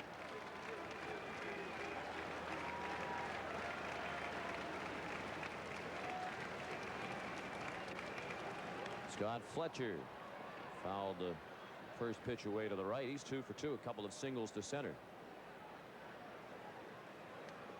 And the Red Sox kind of shooting holes in that adage about how tough it is for the pitcher if the lead man gets on. The likelihood of the opponent scoring against the pitcher. And there hasn't been a double play behind Fleming either. Sometimes that can certainly make a big difference, but that has not been the case tonight. He doesn't throw particularly hard. Red Sox have just been swinging a lot of pitches out of the strike zone. Most of them have been too high. And that one's too low. And it's a ball and a strike. It's a good opportunity here for Fletcher, who is a bad handler, to take the chance of running that ball through on the right side as Blowers holds Tinsley on over at first. Fleming's not the kind of guy who can stand back there and just throw it by you. He only throws it about 83, 84 miles an hour, once in a while up to 85. Certainly not overpowering. He goes to first to keep an eye on the former Seattle Mariner Tinsley. Lee's a perfect 8 for 8 in stolen bases, including the 2 that he had last night. Scott Fletcher had been perfect until he was caught stealing early in this ball game. He had been 5 for 5. I've noticed the slide step used by Fleming there after throwing over to hold on to Tinsley. Notice the difference in delivery here. No leg kick, just kind of goes straight forward with that leg. It's usually move that right-handers use to quicken their move to the plate. You see more and more left-handers, though, coming up with it. To short. Fermin, low throw, out. Blowers able to handle the bouncing throw with the backhand. Tinsley went hard into the second baseman Fermin, but they were still able to turn it. 6-4-3, Rodriguez, Fermin, and Blowers. So now the double play does get into the picture here, and Fermin will unload this one quickly. Low throw, low and outside, but Mike Blowers to the right field side of the bag, stretched out to take the low throw from Felix, and the Mariners complete the double play. Their 73rd of the year. Blowers been over there now in 14 games. I don't know how many times he started over there, but he's been either a starter or in parts of 14 games as a first baseman. Sean, as you mentioned earlier, he's primarily a third baseman who's played some in the outfield and now over at the other corner. Tino Martinez does most of the playing over at first base for the Mariners, but with the left-hander starting for the Red Sox tonight, he gets the night off.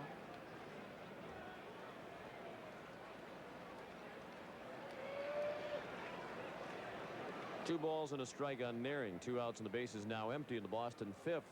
Seattle leads 2-0. The Mariners are out hitting the Red Sox 6-4. Each team has made an error.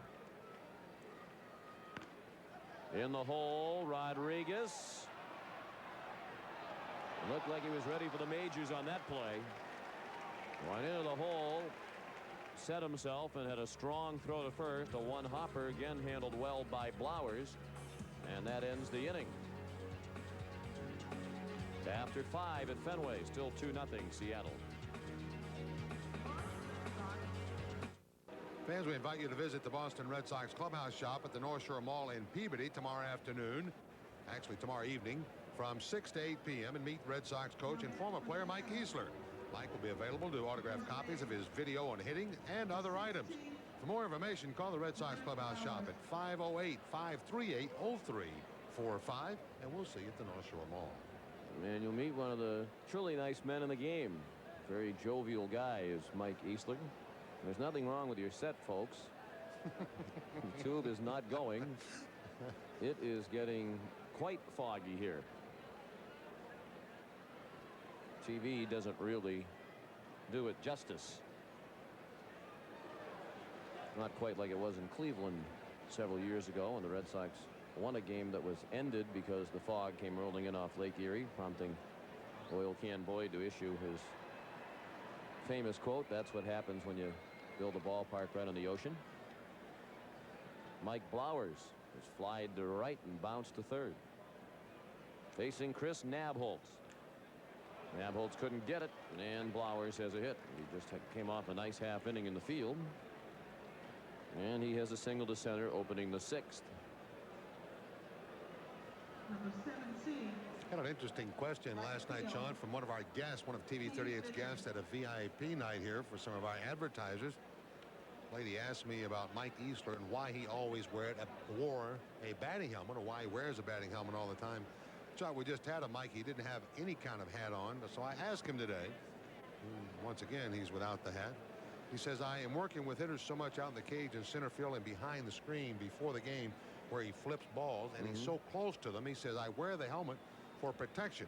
He said, I perspire quite a bit, and I ruin regular wool hats that we wear. He said, so I just wear the hard hat all the time. It's become like a part of me. So I hope our questioner is listening tonight. I told her I would find out for her today. Now he's got putting the soft a hat hat on. Yeah. Right on cue. Probably not sweating tonight. It's a comfortable evening here at the ballpark.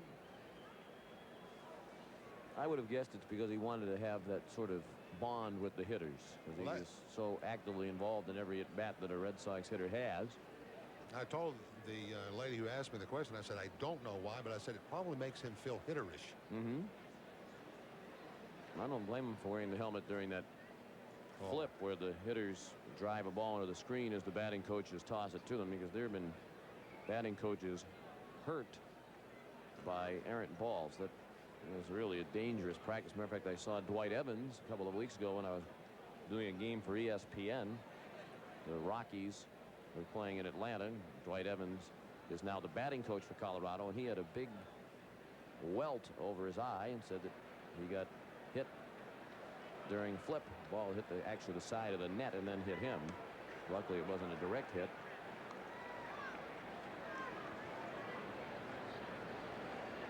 Two and one the count on Keith Mitchell. Ricky Trilicek is warming up in the Red Sox bullpen. Top of the sixth inning, 2-0 Seattle. The hit 7-4 in favor of the Mariners. When Nabholz came over here from Cleveland, Butch Hobson told me that they felt he was about a 90 to 95 pitch pitcher. That's what they wanted from him. Obviously, that information passed along to Hobson from the former general manager of the Montreal Expos, Dan Duquette. And he's just about reached that number now. His next pitch will be number 87. So Hobson kind of going along with the information he was given. Trilicek is losing. Chris arrived all in a hurry when he was traded. Actually was on a rehab stint down in Charlotte with the Indians AAA team. Had to scurry to get to Boston, and many of his belongings still in Cleveland. Said at the time he wished he had another day or two to settle in. So now he's had some time between starts, and he's pitched much better tonight than he did over the weekend in his Red Sox debut. The other pitcher who came to the Red Sox, Steve Farr, in that deal from Cleveland. Pitches ball 4. Mitchell walks first and second, and nobody out for Seattle. Farr is eligible to come off the disabled list on Sunday. I spoke with Dan Duquette before the game tonight. He said he probably would be activated then, and the Red Sox will have to send another pitcher back to Pawtucket. Steve Farr threw this afternoon for about 15 minutes here, and looked like he was throwing well enough for them to activate him. As a matter of fact, Hobson said they probably would activate him on Sunday when he is eligible.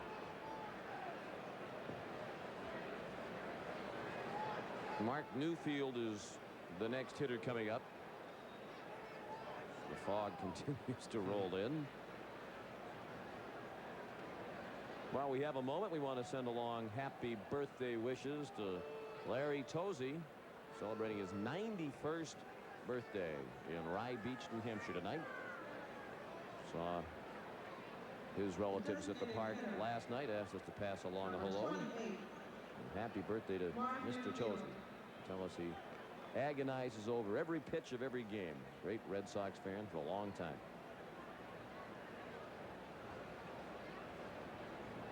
Mark Newfield singled to left in the second, popped out to the second baseman in the fourth.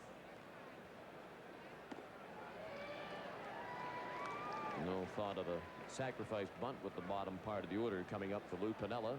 The Mariners already leading 2-0. Trying to make it a more comfortable advantage for themselves as they bat in the sixth inning.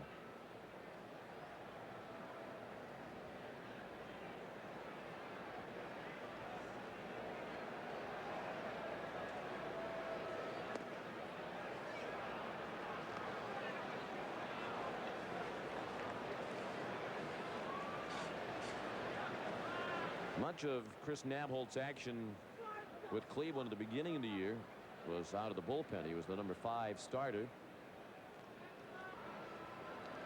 John Valentin with the unassisted triple play, the first triple play turned by the Red Sox since 1979. With the runners going, Newfield, the line drive to short. Valentin stepped on the bag and then applied the tag for outs 2 and 3.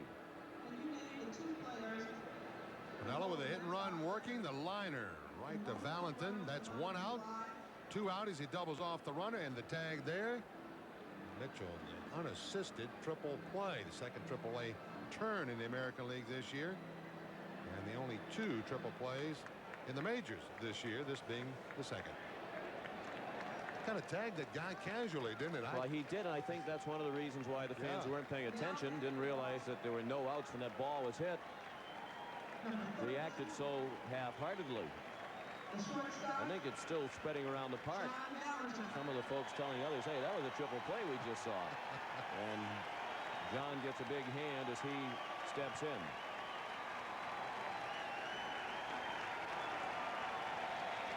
Many of the fans on their feet. First triple play for the Red Sox since 1979.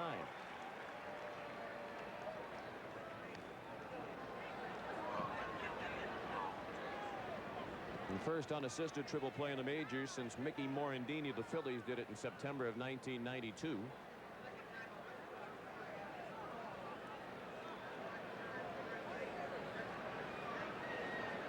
We'll pass along some more facts about triple plays. Dick Bresciani now just making some of the announcements to the media. Of course, on July 17th of 1990 here at Fenway Park, the Red Sox became the first major league team to hit into 2 triple plays in the same game. Matter of fact, it's the only game in Major League history to have 2 triple plays. It's a very rare play.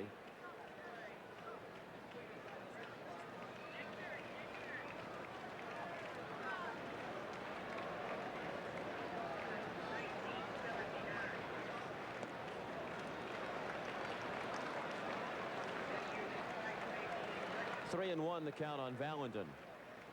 Back in 1979, when the Red Sox last turned a triple play, they actually had 3 that season, which tied a major league record.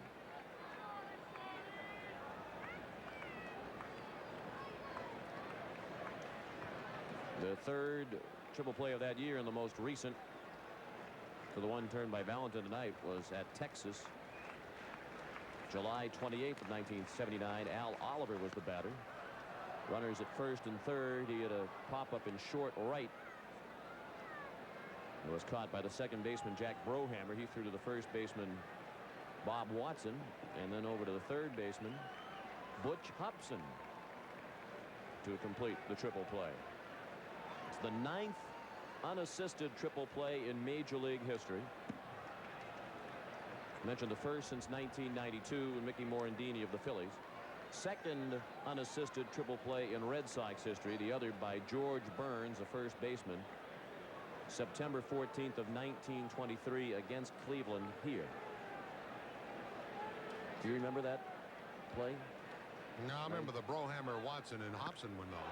And now trying to follow up the unassisted triple play with a home run. It's just over the wall. And into the screen for John Valentin.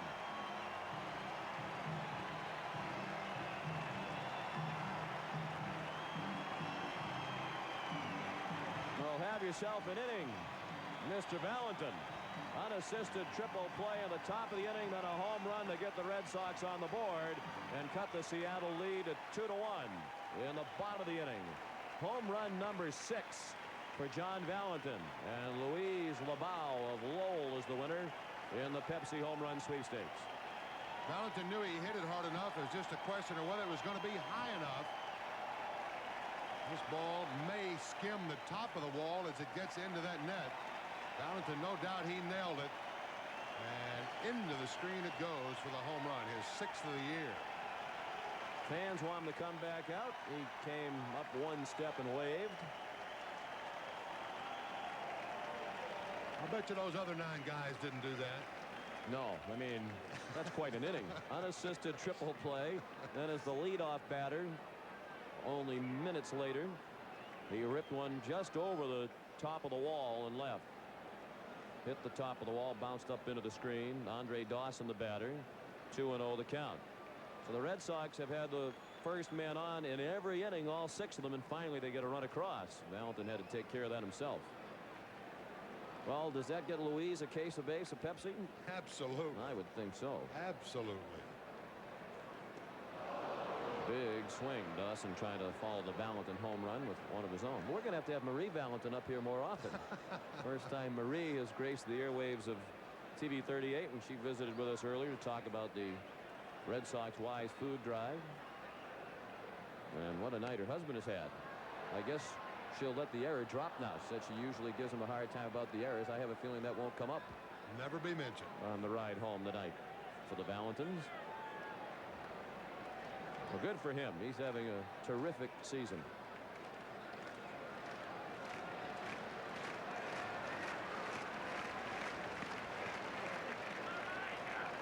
And it's just more evidence of why, no matter how the season is going,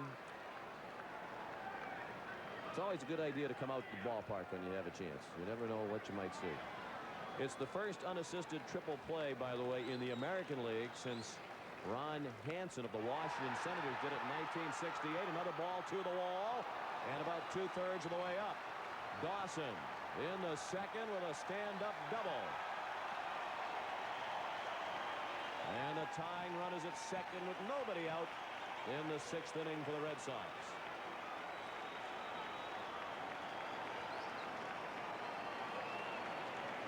Andre Dawson with a timely hit of his own following the home run.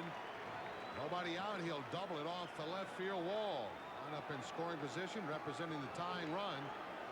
Hawk couldn't get that one high enough. He has his 17th two-base hit of the year and career extra base hit number 1011. Sammy Ellis, the pitching coach, goes out and make the pitching change. And he will summon Bill Risley. Let it work for you. And that call went out to Bill Risley. He is 6-4 on the year. Those 6 wins represent the most wins by a rookie in the American League thus far this year. He's awfully tough on right-handers.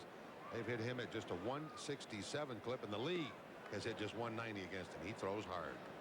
Lots of decisions for a reliever. Let's check the Baybank scoreboard. Lots going on here in the 6th inning. But the scoreboard now underway. Paul O'Neill has homered.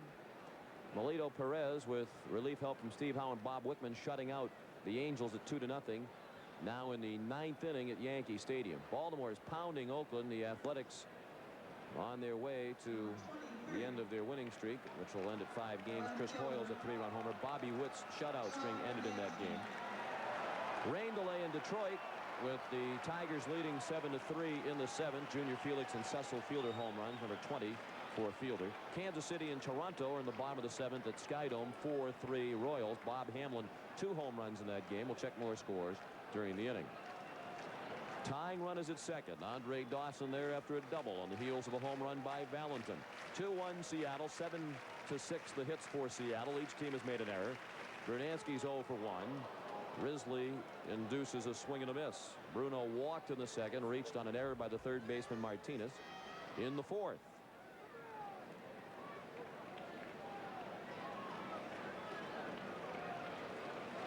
Fresh for memory on that graphic just a moment ago. 43 strikeouts in 32 1/3 innings for Risley. He can bring it.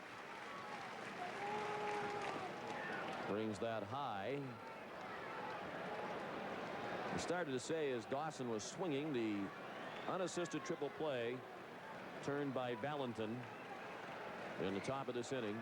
The first in the American League since Washington's Ron Hansen did it July 29th of 1968. Plenty on that inside part of the plate as Bernansky disappointed about the call. Let's pause for station identification. This is the TV 38 Red Sox Network. This is WSBK TV 38 Boston. Sean McDonough with Bob Montgomery, our producer director John Wilson at Fenway Park. Game 2 of a 4-game series between the Red Sox and the Mariners. It's been a memorable night. highlighted by an unassisted triple play for John Valentin. Brunansky sends it back just below us.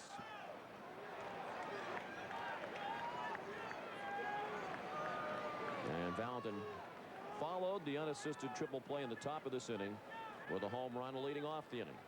Got the Red Sox on the board. Then Dawson doubled and Fleming was knocked out of the game after 5 innings plus 2 batters in the 6th.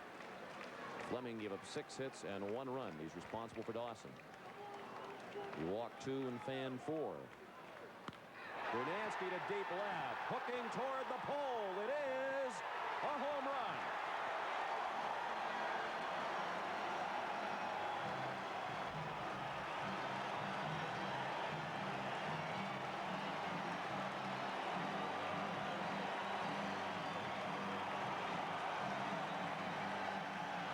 Six home runs in 19 games with the Red Sox this season for Brunansky. A 2-run clout, and it gives the Red Sox a 3-2 lead. And makes a winner of Brian Underwood of Boston in the TV 38 Pepsi home run sweepstakes. John, that's what you call turning around a 94-mile-an-hour fastball, and that's exactly what Brunansky did. Came in there at 94 and had to leave there at 100 plus as it settles into the screen, and the Red Sox lead by a point. Chamberlain trying to add to the extra base hit parade. A homer, a double, and a homer for 3 batters for the Red Sox here in the 6th.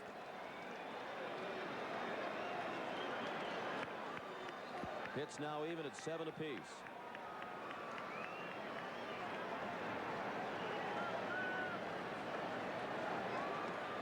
Breaking ball.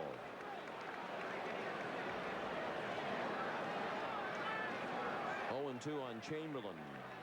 We might have seen Risley before. Risley spent the last 2 seasons in the Montreal organization. Pitched briefly for the Expos in '92 and '93.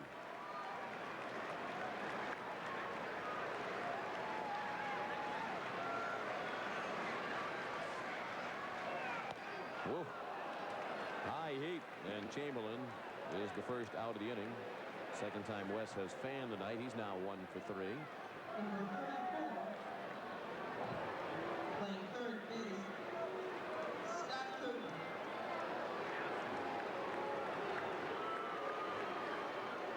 A memorable inning for the Red Sox. The triple play in the field in the 6th, and then a couple of home runs in the bottom of the inning. The only question about this one was, would it stay fair? It was just inside the pole. Another home run for Bruno. And the Red Sox lead for the first time tonight, 3-2. Scott Cooper is at the plate. He fouled the first pitch away. Cooper's 0 for 2.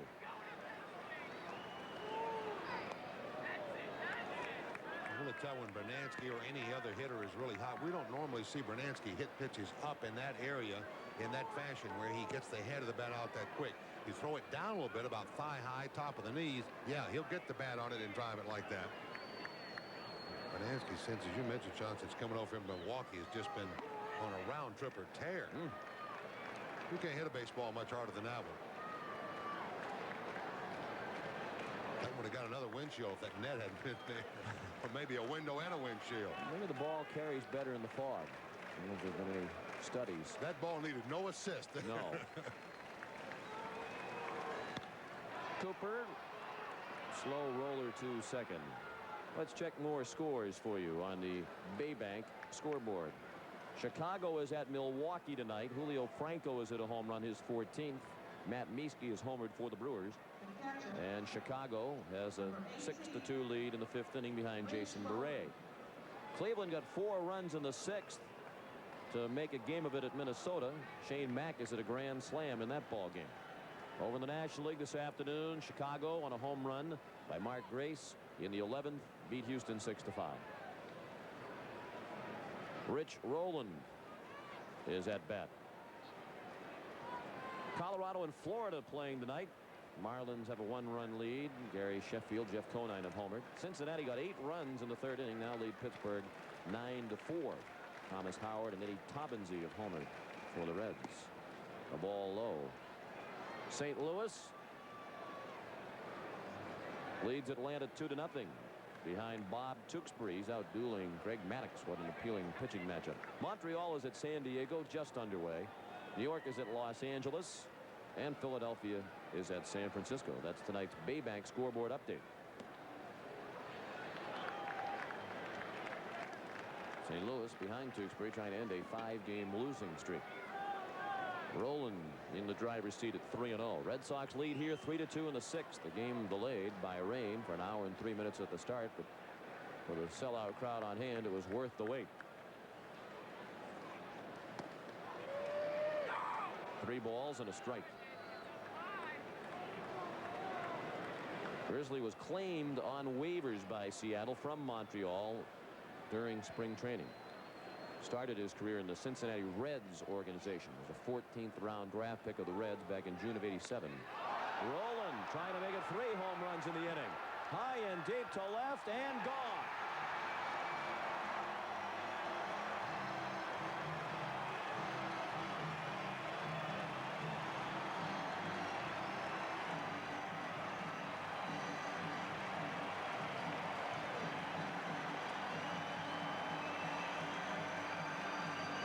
Number 5 for Rich Roland.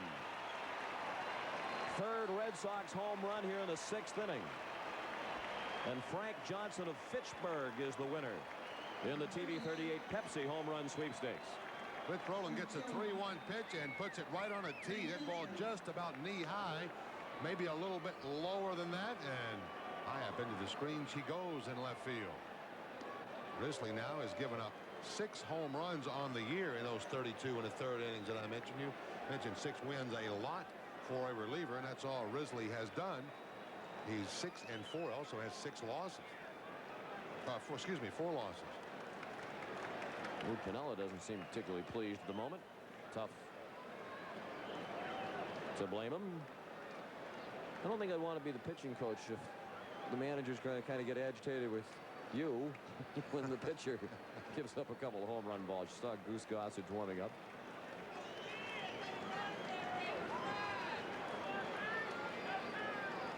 Lee Tinsley takes a breaking ball high. 2 balls and a strike on Tinsley, who singled to right in his last at bat. He's 1 for 2.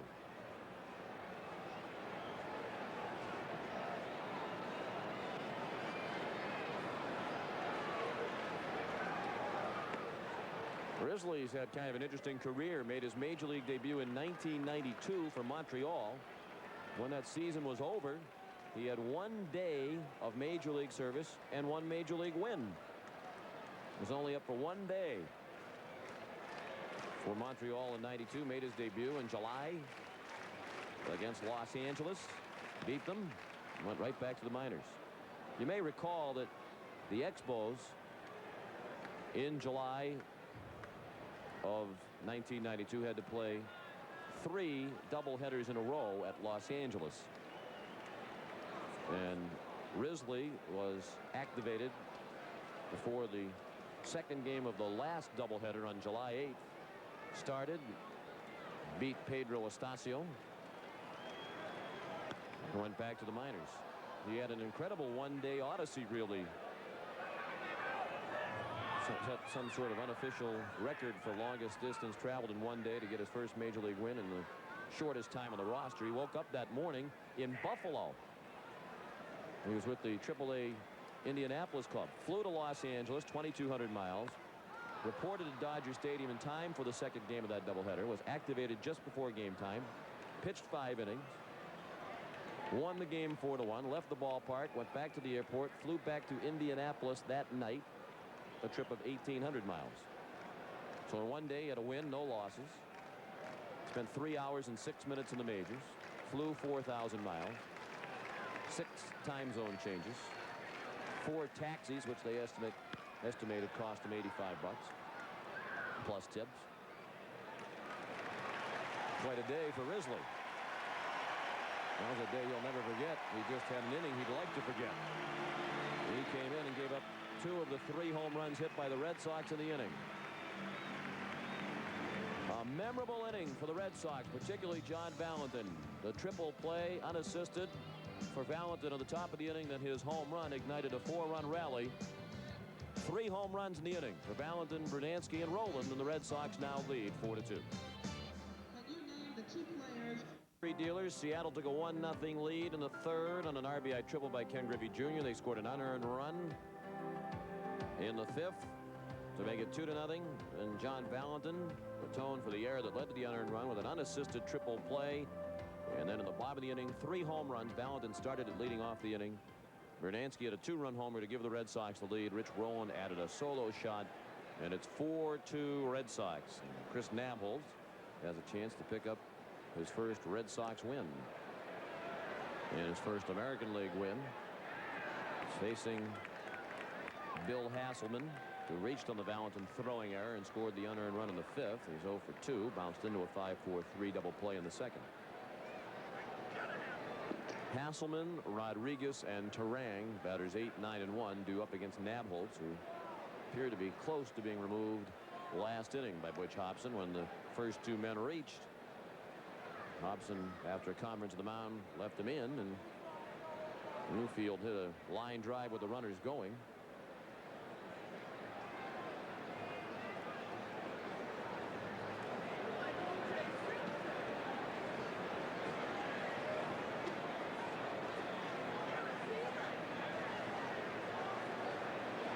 Chris Howard and Ricky Trilicek in the bullpen. Breaking ball from Nabholz missed.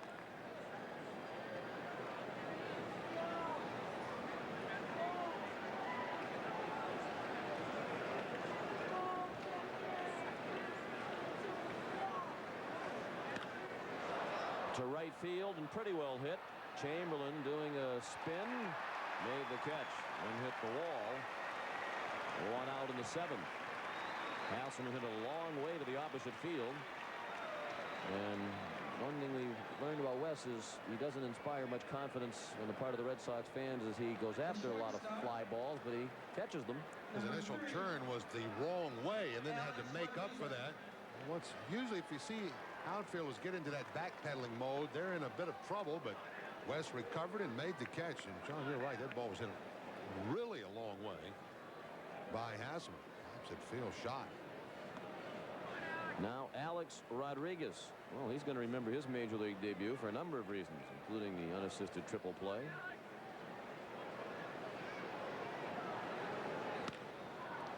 Ground ball to short, and Valentin throws him out. Rodriguez, the 18-year-old, 0 for 3 in his debut. Far cry from the major league debut of Red Sox manager Butch Hobson. Butch made his first appearance in the major leagues June 28th of 1976. Number 1. Talk about rare plays. Butch highlighted his major league debut with an inside the park home run. He also had a double off the center field wall as the Red Sox beat the Baltimore Orioles on that day in 1976, 12-8. Brian Terang with a high fly in left center. Bernansky makes the catch, and Nabholz works a 1-2-3 inning. 7th inning stretch. The Red Sox lead by 2.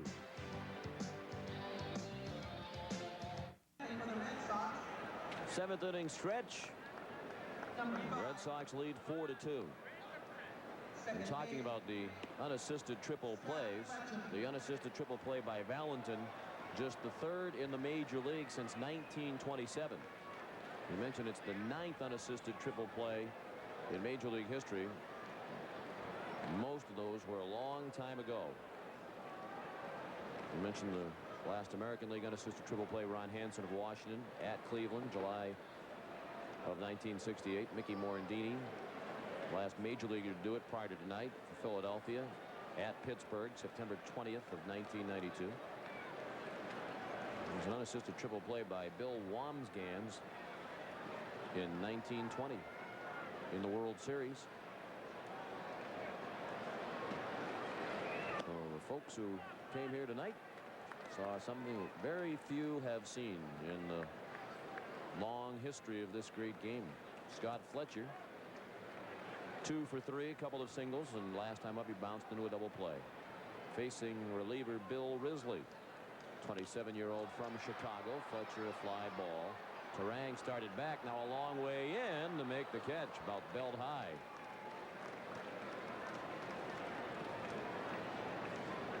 Hey, Sean, my guess is about 33,000 that will have actually seen that triple play or was in the ballpark here. I'm guessing at the attendance tonight. About 4 years from now, there'll be probably 48,000 saw it.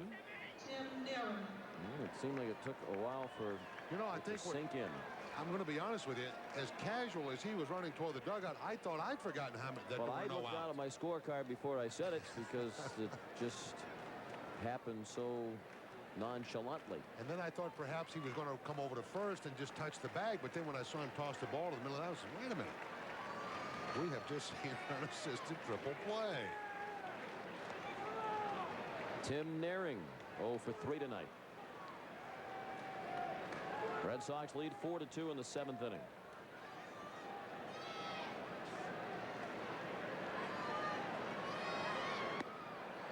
We mentioned earlier the Red Sox Wives food drive that's going to take place here over the weekend. In just a moment, we're going to give you an address and phone number for the Greater Boston Food Bank. Give you a moment to grab a piece of paper and a writing implement. If you're not coming out here but would like to help feed the hungry of Eastern Mass. Oh, Tim. We'll have to check with him on the scoring on that play as well tomorrow. Here's the address. It's 99 Addison Street here in Boston, 02118, and the telephone number is 617-427-5200. That's the Greater Boston Food Bank. If you'd like information, would like to help out in some way, even if you're not coming out to the ball game the next 2 nights, the Red Sox Wives and the Greater Boston Food Bank would be grateful for the help. Griffey Jr. the catch. 2 down in the 7th.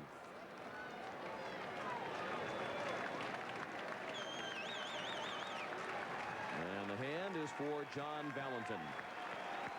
Number 13, the shortstop, John Valentin.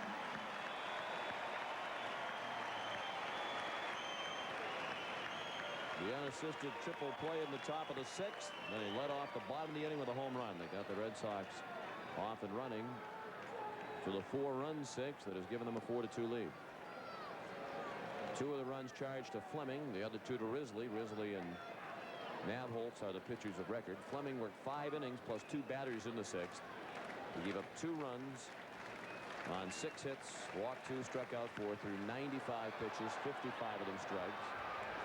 That pop-up will be in the stands.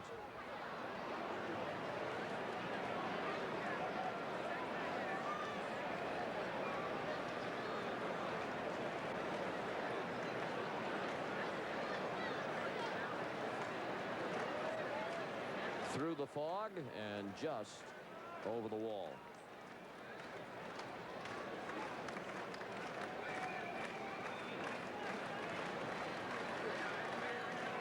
A ball and a strike on Valentin.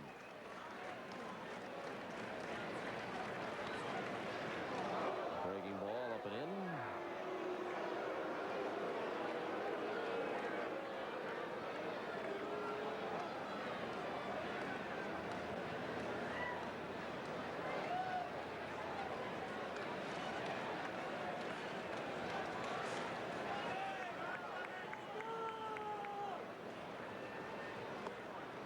Check swing, no swing, says Ed Hickox, and it's 3 balls and a strike. Valentin turned a Randy Johnson pitch around last night quickly, got it off the wall. He's got another hard thrower here, the 3-1 count. Just kind of get your mind set, kind of tee it up just a little bit here. Look for the cookie on 3-1 and go to whittling on it. Went to the breaking ball. Grizzly, a native of Chicago, went to Marist High School in Chicago. Now makes his home in Farmington, New Mexico. He was a pitcher and a catcher in high school. Pitched 2 no-hitters and 8 one-hitters from Marist High School and won the league batting championship. Valentin with a base hit. adding to an already great night.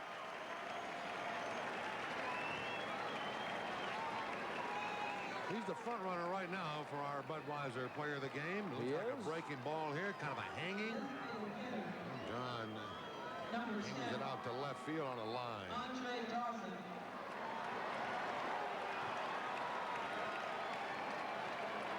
might have to go down and get him and see if I can get him to sign my scorecard on Sunday after the night he's had tonight. This is one to save. Yeah.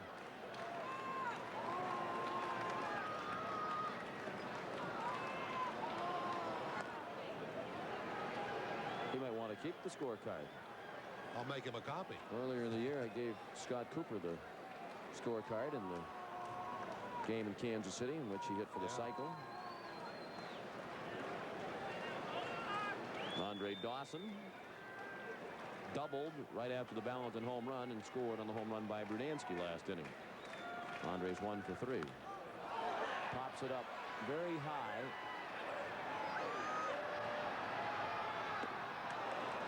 Hasselman the catch, and that ends the inning. The Red Sox strand a runner. On to the 8th. 4-2 Red Sox. Communication's a whole lot simpler. And by Citgo, where you can feel the pride. Number 10, second baseman, Felix Fermin. Red Sox lead 4-2. They scored 4 runs on 3 home runs in the 6th after a triple play turned by John Valentin at the top of the inning. Pitch number 100 of the night from Chris Nabholz is a breaking ball that missed to Felix Fermin. Fermin has been on base 3 times tonight, a walk and 2 singles. He scored a run. That was the first Seattle run, and he drove in the other. 2-0. Fermin, Griffey, and Martinez coming up. Needed the order. Batters 2, 3, and 4. Red Sox have action in the bullpen again. Chris Howard is warming up, as is Corey Bailey. Could be the last batter of the game regardless for the tall left-hander, and certainly if he loses Fermin. Valentin. Oh my goodness.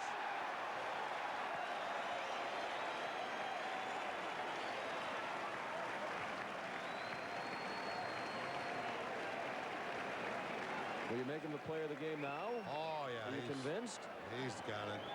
Only you watch this play of beauty. Number 24, center field. We'll have to find out what Marie Valentin is doing on Sunday when we have our next telecast on TV 38. Obviously, her presence here tonight inspired great things for her husband. Outstanding play by the Red Sox shortstop there. So important that you keep Fermin off, because this guy now only represents a run, not a tying run. And probably kept Nabholz in the game. Yes, I don't think there's much question about that. Anytime this guy, I should say not anytime, most of the time when this guy has something to do with the effect of the game, he gets it done. You don't want him representing the tying run on an arm that's thrown over 100 pitches, and it's usually most effective at around the 90-95 pitch mark. I mentioned earlier the success that Griffey's had against left-hand pitching this year. He's hit .302 with 14 of his 33 home runs off left-handers. Big swing, but a looping fly ball. Tinsley got a, rather Chamberlain got a late start, so it's Fletcher with the over-the-shoulder catch. Just a lazy pop-up in shallow right center, but the big swing fooled Tinsley and Chamberlain. And Fletcher made a nice play, and all of a sudden Nabholz has retired 6 in a row, a streak that began with the triple play. Edgar Martinez. Scott Fletcher, the ever-hustling Scott Fletcher, doesn't take anything for granted. He doesn't know exactly where Chamberlain is or whether Chamberlain got a bad break on the ball. Scott is just out shagging, makes that play, makes the catch over the shoulder. So the middle infielders tonight have had an excellent night for the Red Sox, offensively and defensively.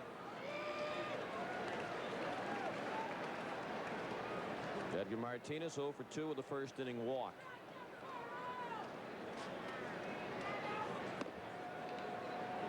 One ball, one strike.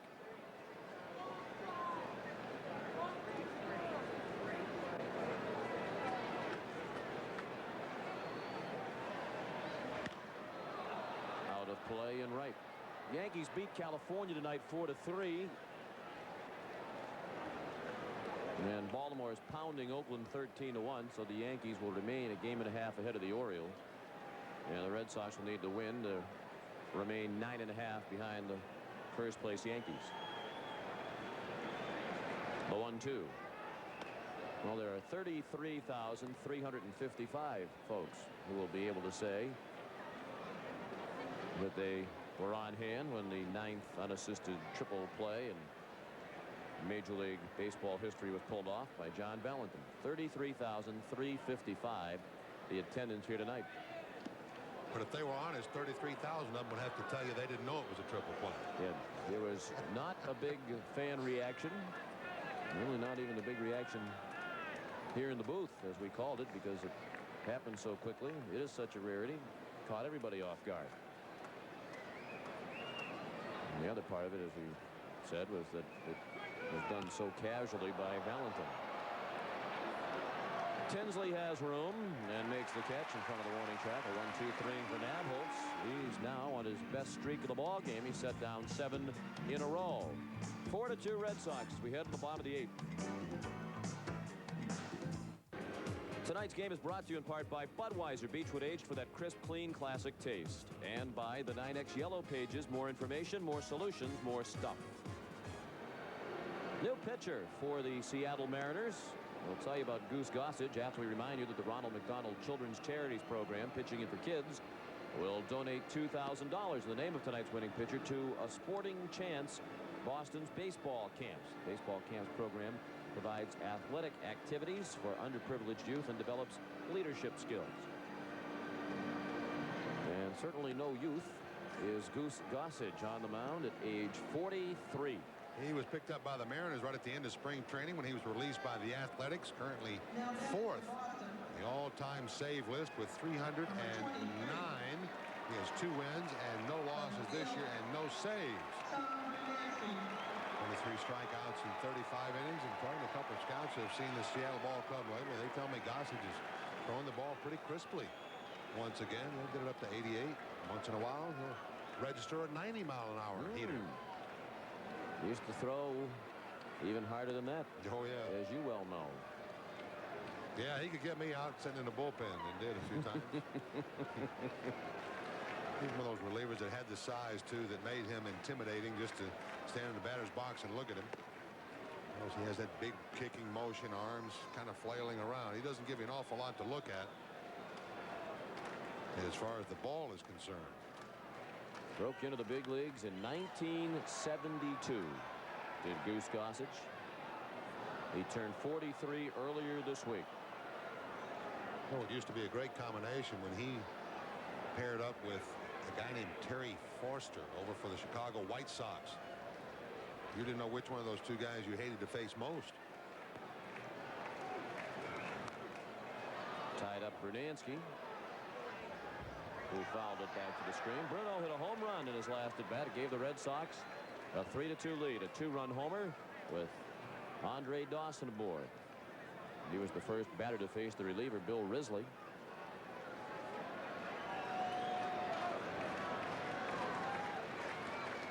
Risley pitched 2 innings. Allowed 2 runs on 3 hits, 2 of them home runs. He had 1 strikeout. Gossage strikes out his first batter of the night. 1 out in the 8th inning. 4-2 the Red Sox lead. The right fielder, Ken Ryan, who had a tough night last night, might have the chance to come into a similar situation. 2-run lead in the 9th. Came in with the Red Sox leading 3-1 in the 9th last inning and wound up losing the ball game in the 10th. Gave up 2 in the 9th, 1 in the 10th. But you didn't think Nabholz is finished, and that Ryan will come on. Wes Chamberlain singled his first time up, has struck out twice since. Well, we posed the question to you recently relative to Dennis Eckersley, Hall of Famer, yes or no. How about Goose Gossage? I think that's an outstanding chance for Gossage, although with the numbers that are being established by Saver now, Smith over the 400 mark, Gossage certainly would have been one of those guys in his era that would have been the most noted. Whether he'll have enough of those or not, I don't know. Certainly he would get a lot of votes, Sean. I don't think there's any question about that. He was on the radio with Eddie Endelman today and said that he doesn't even think about it. As far as he's concerned, that's far-fetched. But I don't think for those who followed his career, it's far-fetched. No.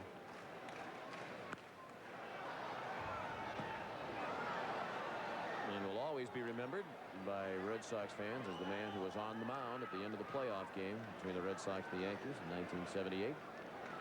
Got the pop-up from Carl Yastrzemski to end the game, send the Yankees on to the American League Championship Series. Tough pitch, just missed. 2-2. Gossage also third in the all-time rankings in relief wins with 114. Third in games with 990. He strikes out Chamberlain. Back-to-back strikeouts for Gossage here in the 8th innings. The third time that Chamberlain has whiffed tonight.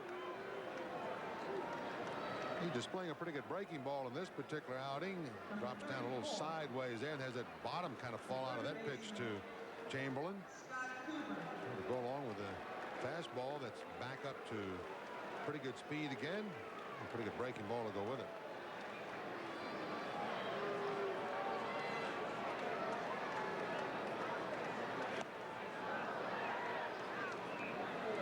Scott Cooper is swinging a miss for a strike.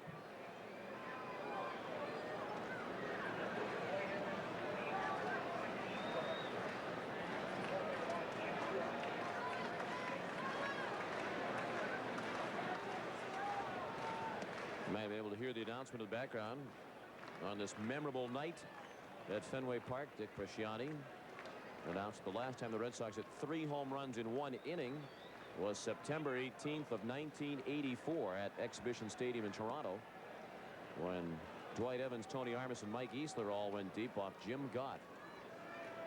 The Red Sox with 3 home runs in an inning for the first time in nearly 10 years. In the same inning that they had an unassisted triple play pulled off by John Valentin.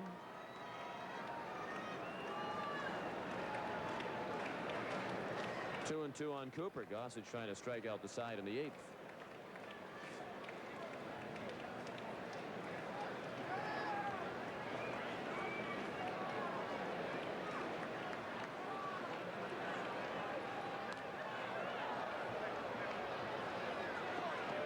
So when Goose Gossage pitched in a major league game for the first time, the man who's at shortstop behind him, Alex Rodriguez, wasn't born. Matter of fact, it would be 4 more years before Rodriguez would be born. And he'll have the play behind Goose and makes it routinely. The Red Sox go in order in the 8th. We go to the 9th. The Red Sox leading by 2. We'll have it for you at 1 o'clock. Sergio Valdez starting for Roger Clemens against Chris Bosio, who is 3-10 for the Mariners. Then we are back with you here on TV 38 and many of our network stations Sunday afternoon at 1 for the series finale and the final game before the All-Star break. Joe Hesketh 4-5 against Jim Converse 0-1. That's Sunday afternoon. The Red Sox and the Mariners here on TV 38. Red Sox trying to even this series at 1 win apiece tonight and end their 3-game losing streak, and they lead 4-2 going to the 9th. And Chris Nabholz is still on the mound, and apparently he is going to try to finish what he started. Nabholz has thrown 112 pitches. He's retired the last 7. The string that began with the unassisted triple play. First pitch of the 9th fouled away by Mike Blowers. I have to say that Nabholz is 1 batter away from being out of this game one way or the other. Kenny Ryan continues to throw, or at least he's up in the Red Sox bullpen. He's certainly ready if needed. Well, Ryan did pitch 2 innings last night, so that would be a reason why Butch Hobson would want to stay away from him. Well, a lot of managers, though, look at it from this side. If I get the guy up and get him ready, it's the same as him coming into a game, and I've got him there effectively, as opposed to bringing him in a game with people on base. Let him get into his own trouble if he's going to do that. And when he was warming up while the Red Sox were batting at the bottom of the 8th, It would lead one to believe ordinarily that he would be in to start the ninth, as he was last night when Aaron Seeley left when his leg cramped up on him. 2-1 on Blowers. Keith Mitchell, Mark Newfield scheduled to follow. That's ball 3.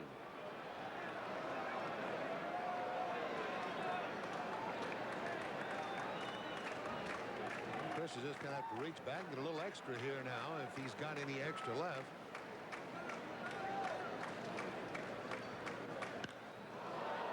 Well hit. Center field. Tinsley running out of room. Forget about it. Several rows back into the bleachers in straightaway center. Nabholz, who hasn't pitched many innings this year due to the fact that he started the season in Cleveland's bullpen, then had the injury problems that had him on the sidelines for a while, is in all likelihood running on fumes now. And here comes Hobson, undoubtedly to take Nabholz back with him. So Chris is still in position to win his first Red Sox victory and his first ever in the American League. And Ken Ryan is going to come in to try to save it. He'll come into a ball game that is 1 run tighter than it was seconds ago. Nabholz departs to a warm ovation, and well deserved. Solid workmanlike effort tonight for the 6'7" left-hander. And we'll be back in just a moment. 2-2. That second loss coming at the hands of the Mariners last night when Kenny blew only his second save opportunity in this '94 season. Earned run average jumped up just a bit too to 2.23. Kenny now working into his 33rd inning of the year. He struck out 25 batters. League hitting .262 against the Boston right-hander. He threw a lot of pitches last night. Threw 43 pitches. And working the 2 innings. And the Red Sox want to see if he has what it takes to be a closer at the major league level. They look toward the future, and this will be a good indication how he can bounce back from the adversity of last night. I think there's no question that you have to have a different mindset to be that closer. There's no gray area. You either get the job done or you blow the save, as Kenny Ryan did last night. And sometimes that's tough to deal with mentally. Breaking ball missed. 2 balls and a strike on Keith Mitchell. Sometimes you almost have to have that I don't care. I don't really get into it attitude. It's not bad to have that kind of attitude. Matter of fact, I think it's mandatory. Sparky Lyle is a guy that comes to my mind. You give him the ball in the save situation. He was the same guy if he got the job done or if he didn't get the job done. You see him the next day, you never know if you didn't read the box score.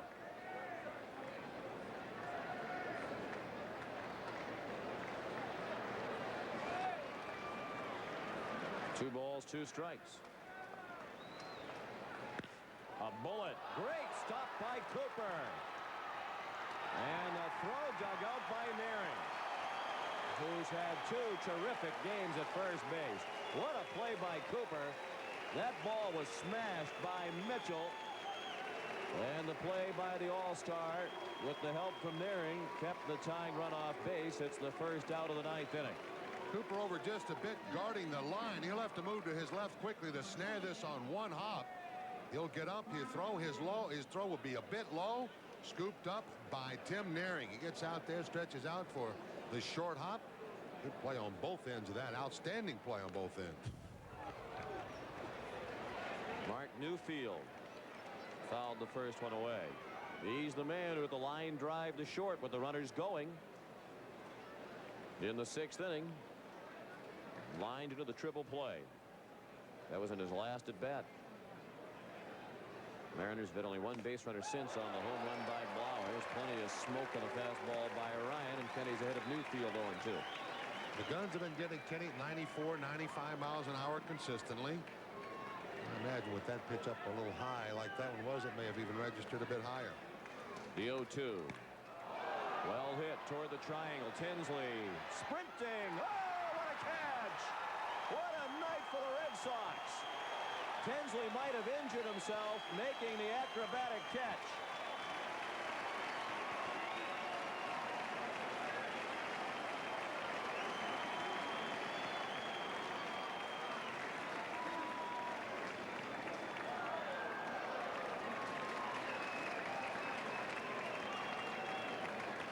Charlie Moss and Butch Hobson sprinting out to right center field. Two tremendous defensive plays in a row by the Red Sox, but at the moment concern for Lee Tinsley.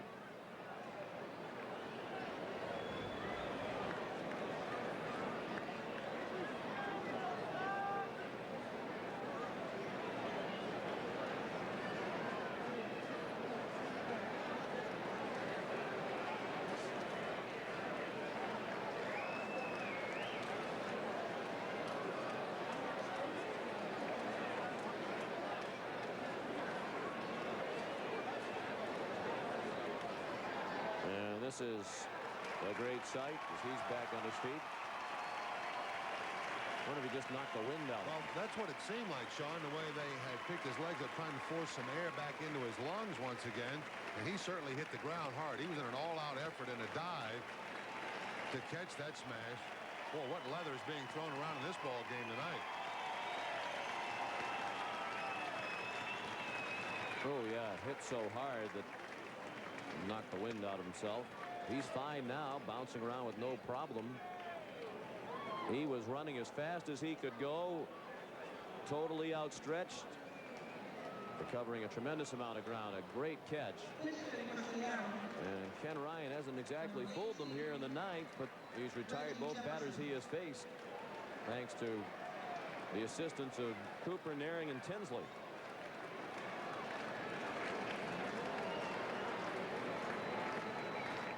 And Reggie Jefferson is going to bat for Bill Hasselman. Mariners down to their final out. They're certainly not going quietly here in the ninth. Flowers a tremendous home run. Well back in the bleachers and center to knock out Nabholz. And then two tremendous defensive plays for the two outs here in the ninth. And now Mike Rourke wants to go to the mound as Jefferson waits. Jefferson, as you saw, is having a fine year with the bat. He's a switch hitter, but almost all of his action this year has been from the left side. He's only had 6 at-bats right-handed. And he's 5 for 11 as a pinch hitter.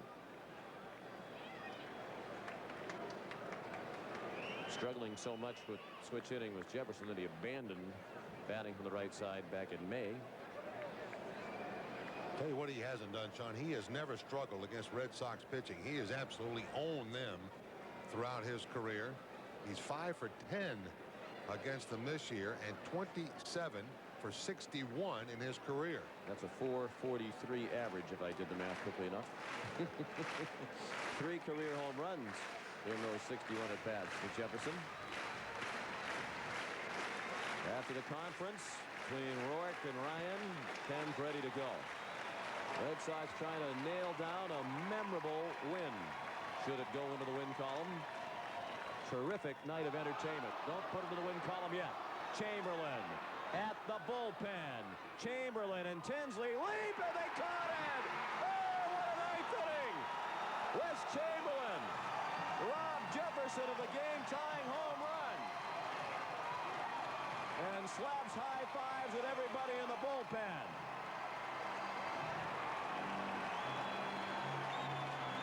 And the Red Sox are celebrating like they won the World Series, and why not?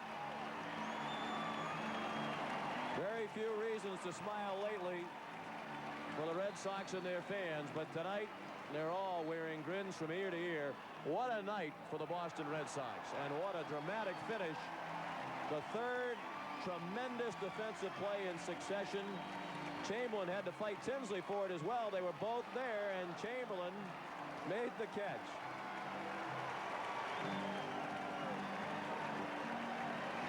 John Wathan right there, Red Sox bullpen coach.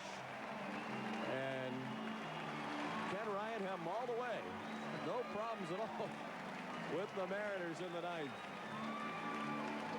And what a finish and what a night. Valentin the hero. I think they've worked on that celebration before. And you have to think it's an important night, too, for Ken Ryan. You've been seeing his facial expressions. He needed to bounce back, and he certainly got hit hard here in the ninth inning, but it goes down as 1-2-3 and a save for Ryan.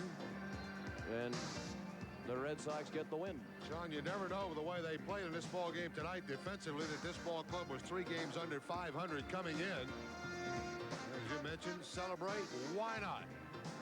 Third great defensive play in the top of the 9th inning.